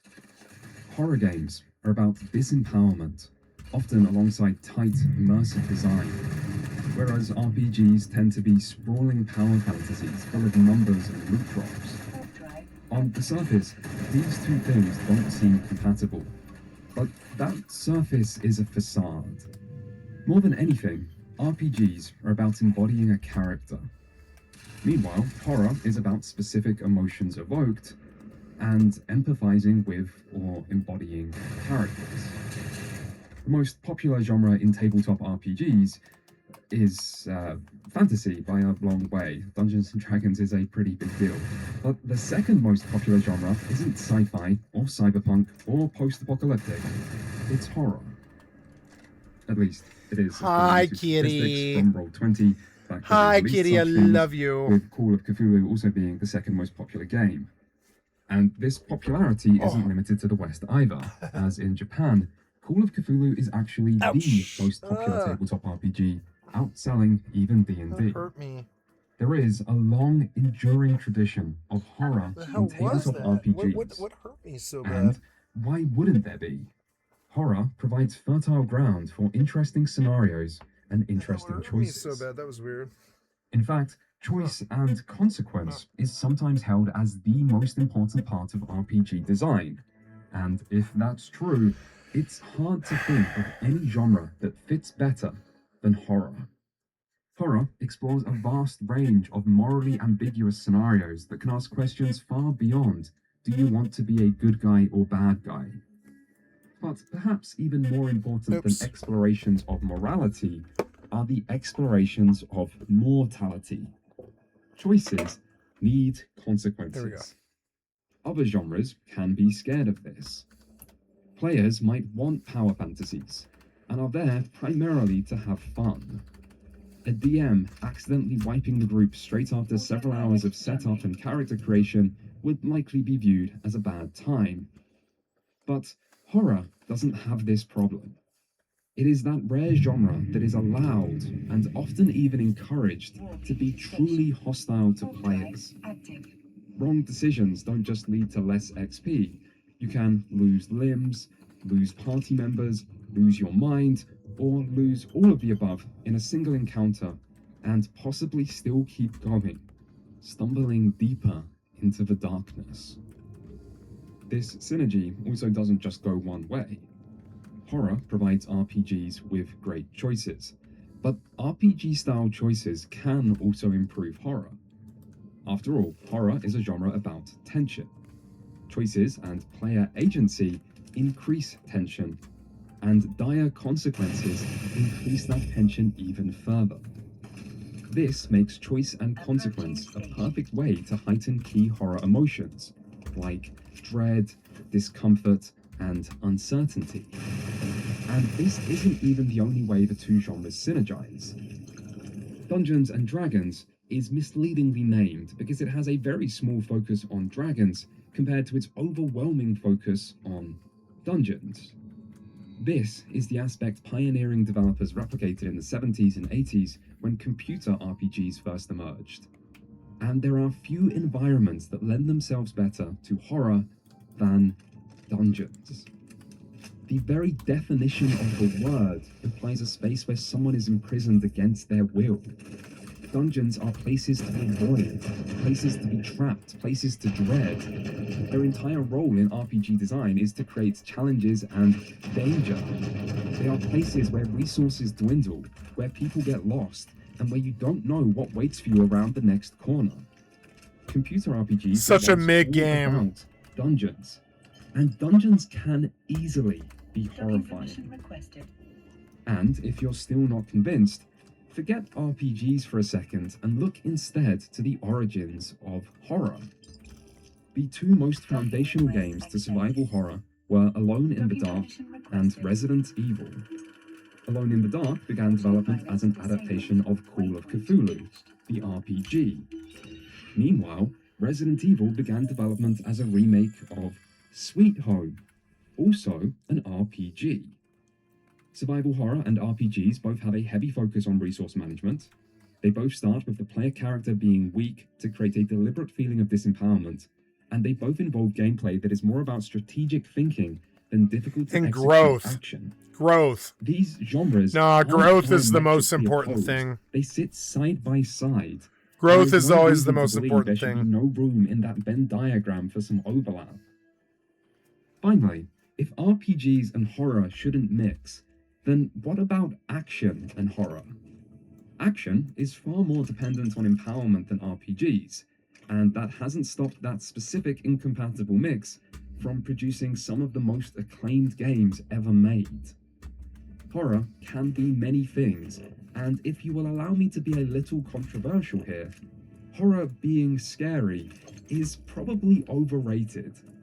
A game with great gameplay and a great story that is occasionally scary feels far more impressive than a game that is regularly scary but has no other substance.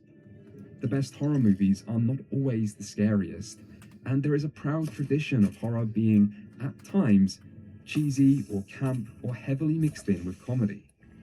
Horror is about many things. It can explore many emotions, and sometimes the appeal lies in the setting, the situations, and the problems faced, and what all these reveal about humanity. All things, RPGs are a perfect vessel to explore.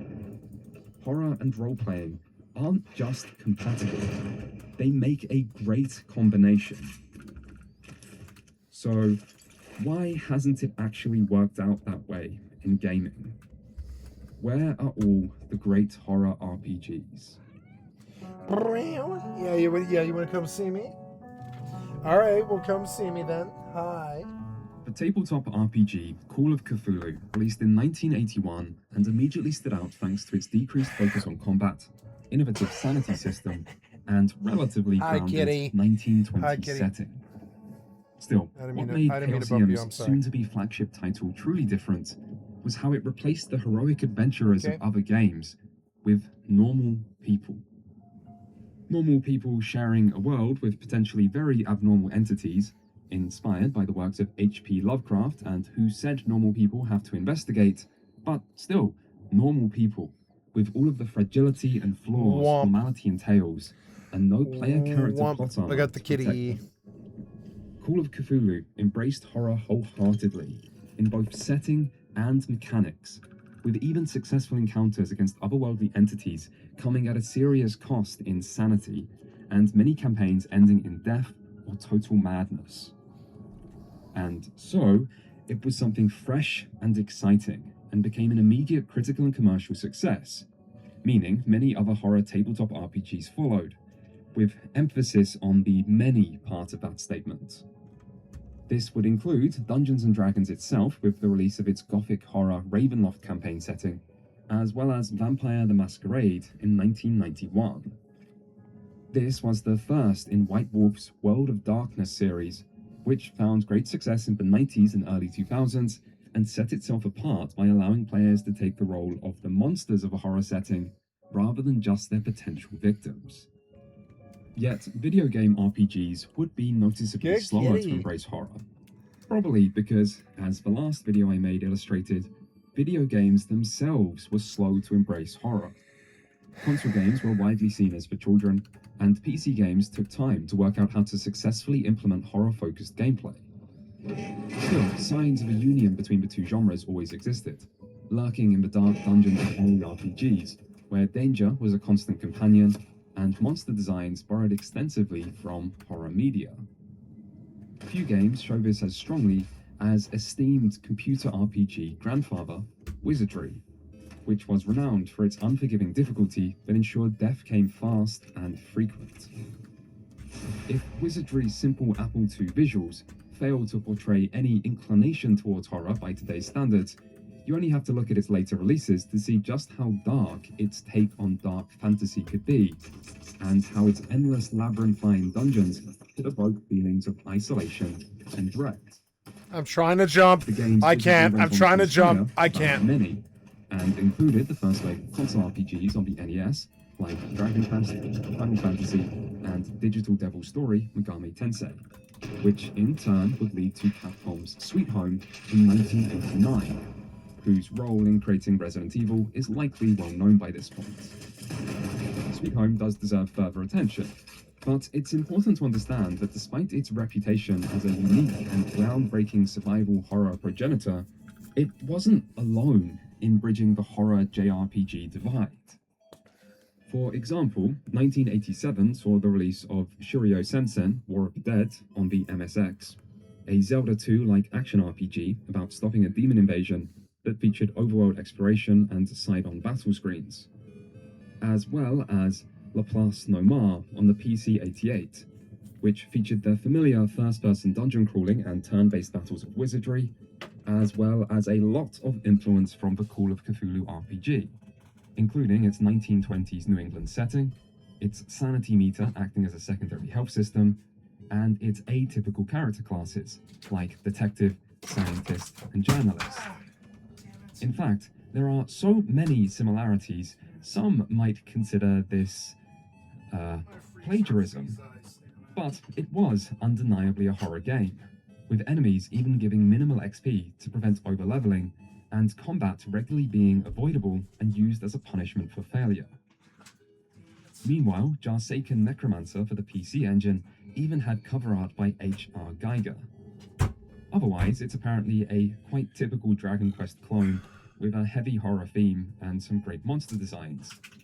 I mean, I may not be able to read any text in this game due to the lack of an English translation, but I'm sure everyone can appreciate a well-animated intestine wriggle when they see one. And look at that blood spurt. Not bad for 1988. There are still plenty of Japanese games from this era that remain shrouded in obscurity. It's all well and good if you go on to create the most famous horror series in gaming, but not every unlocalized game did something like that. Still, if you want proof that horror and RPG can work together, Sweet Home does provide considerable testimony. On the surface, this was another Dragon Quest clone, this time focused on a group of amateur filmmakers who become trapped in a mysterious mansion inhabited by supernatural enemies. Yet the game would feature many elements that became core survival horror features, including a limited inventory, puzzle solving, and the need to switch between the game's 5 party members to utilize their unique skills as you explore the mansion. Limited visuals might limit some of the horror for modern audiences, but Sweet Home does try to create tension. Random encounters and limited saving create danger. Party members die permanently when defeated. Vision is sometimes restricted. Healing can only be done through finding tonics, which there is a finite number of, and there are even rudimentary jump scares, complete with QuickTime events the player needs to hastily react to. Sweet Home was more than just the game that led to Resident Evil. It was a competent horror game in its own right, and the main reason it wasn't localized is believed to be because its horror imagery was considered too gruesome for Nintendo of America, not because it was too niche. But lead to Resident Evil it did, which in turn provided an effective template for other horror games to copy that didn't rely on RPG systems. Meanwhile, outside Japan, the graphical adventure games that Alone in the Dark originated from were regularly dabbling with horror narratives, and had been for many years by this point. This era is often seen as the golden age for the adventure genre, and in this age of abundance, adventure games had started to merge with RPGs by lifting their stat systems and combat. And some of these hybrids were horror games. Elvira, Mistress of the Dark was a 1988 movie, adapted into a 1990 video game by Horrorsoft, and featuring the titular Elvira, a stage persona famous for hosting a weekly horror movie show. The game has you explore a haunted mansion with one-on-one combat and some impressive sprite work. Elvira would also receive a sequel in 1991. Other examples include Veil of Darkness in 1993, where a pilot crash lands in a remote Romanian village ruled by an evil, not Dracula vampire. Combat was real-time and heavily mouse-based, somewhat like an early Diablo, but gameplay was heavily adventure game, with enemies not giving XP to disincentivize combat. Or Bloodnet, also from 1993 and also featuring vampires, but this time in a futuristic cyberpunk setting, and instead of defeating not Dracula, you have to defeat actual Van Helsing. The player takes the role of a newly turned vampire who has to manage both a bloodlust and humanity level in an otherwise heavily stat and skill-based point-and-click adventure. Western dungeon crawlers would also embrace horror, like with 1992's Waxworks, a real-time first-person game in the vein of Dungeon Master. Waxworks featured a cursed protagonist forced to traverse dungeons from different time periods, where upon completing each dungeon, their level and items are completely reset to ensure they always started off weak and disempowered. And like Horrorsoft's earlier work, it once more featured some impressive graphical gore. Or the legacy Realm of Terror from 1993, which was a similar first-person real-time dungeon crawler set in another haunted mansion, but with a heavy emphasis on resource management. Healing items were scarce, with the player needing to rely on infrequent safe areas where they can rest up, but resting increased hunger, and the low inventory limit forced players to regularly have to weigh the value of certain items over others to create a stressful experience where resources were always dwindling. There were also multiple Ravenloft dungeon crawlers, starting with... I like this, but it's not really entertaining me, and I'm just gonna get off it. I'm terribly sorry.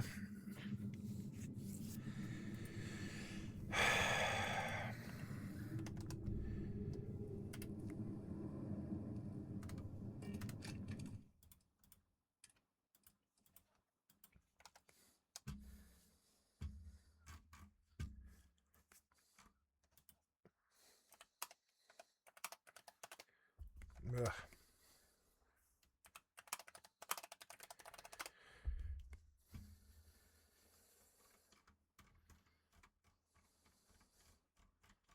Where is that thing I loaded today? Fucking annoying. It's not there, huh? There, that.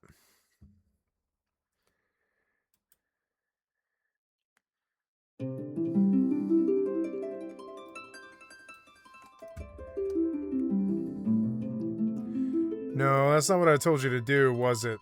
I didn't tell you to load this game, did I? Nope.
Oh.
Oh god. Oh my god!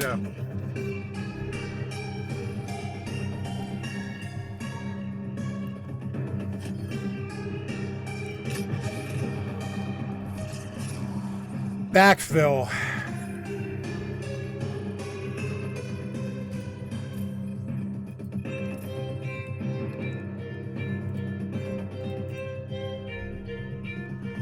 Thanks, Blizzard.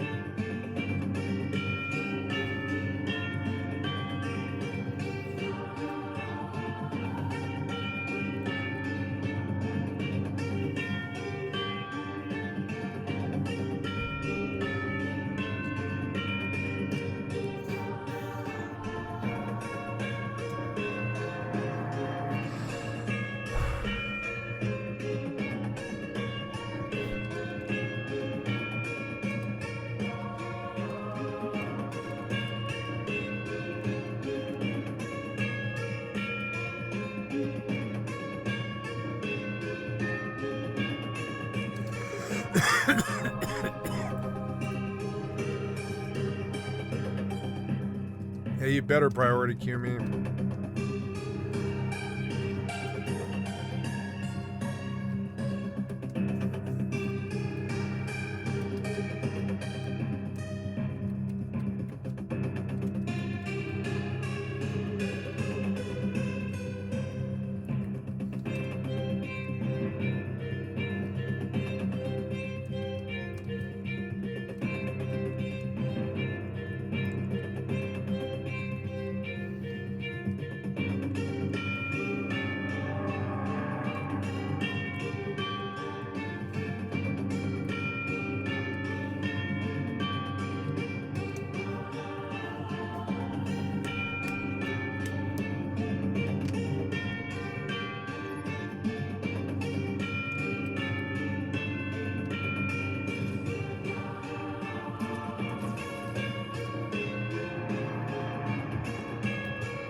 Approaching Stargate.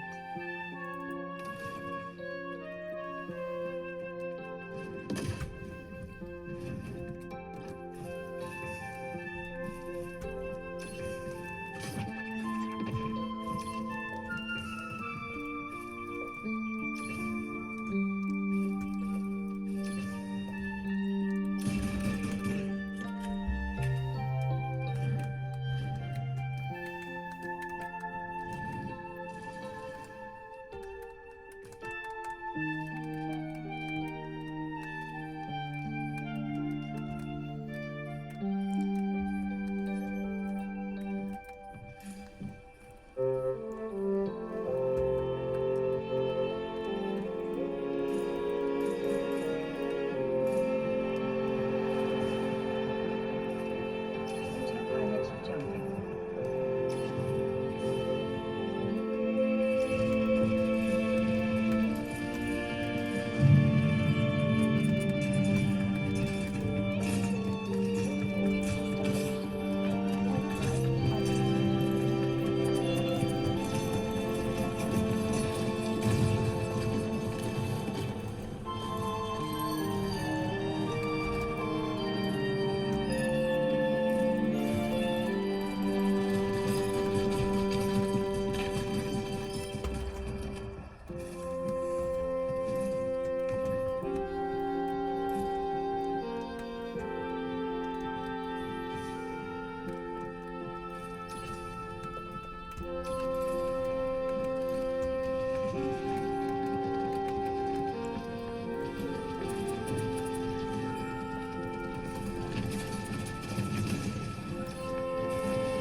Approaching Stargate. Autopilot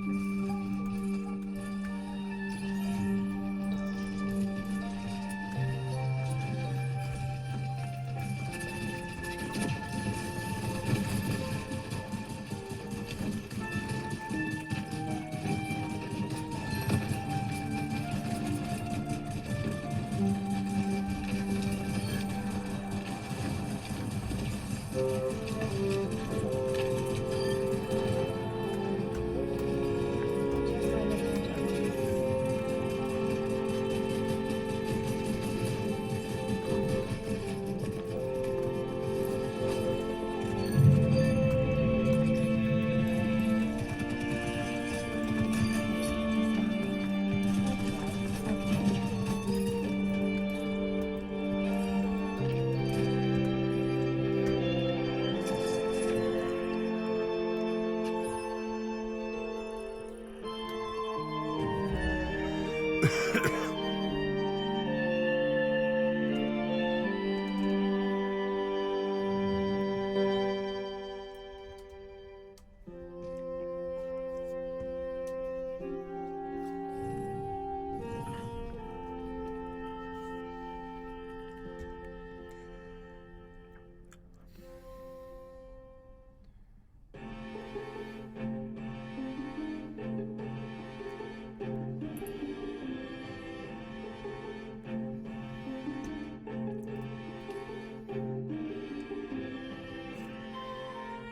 Approaching Stargate.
What?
What?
Damn it.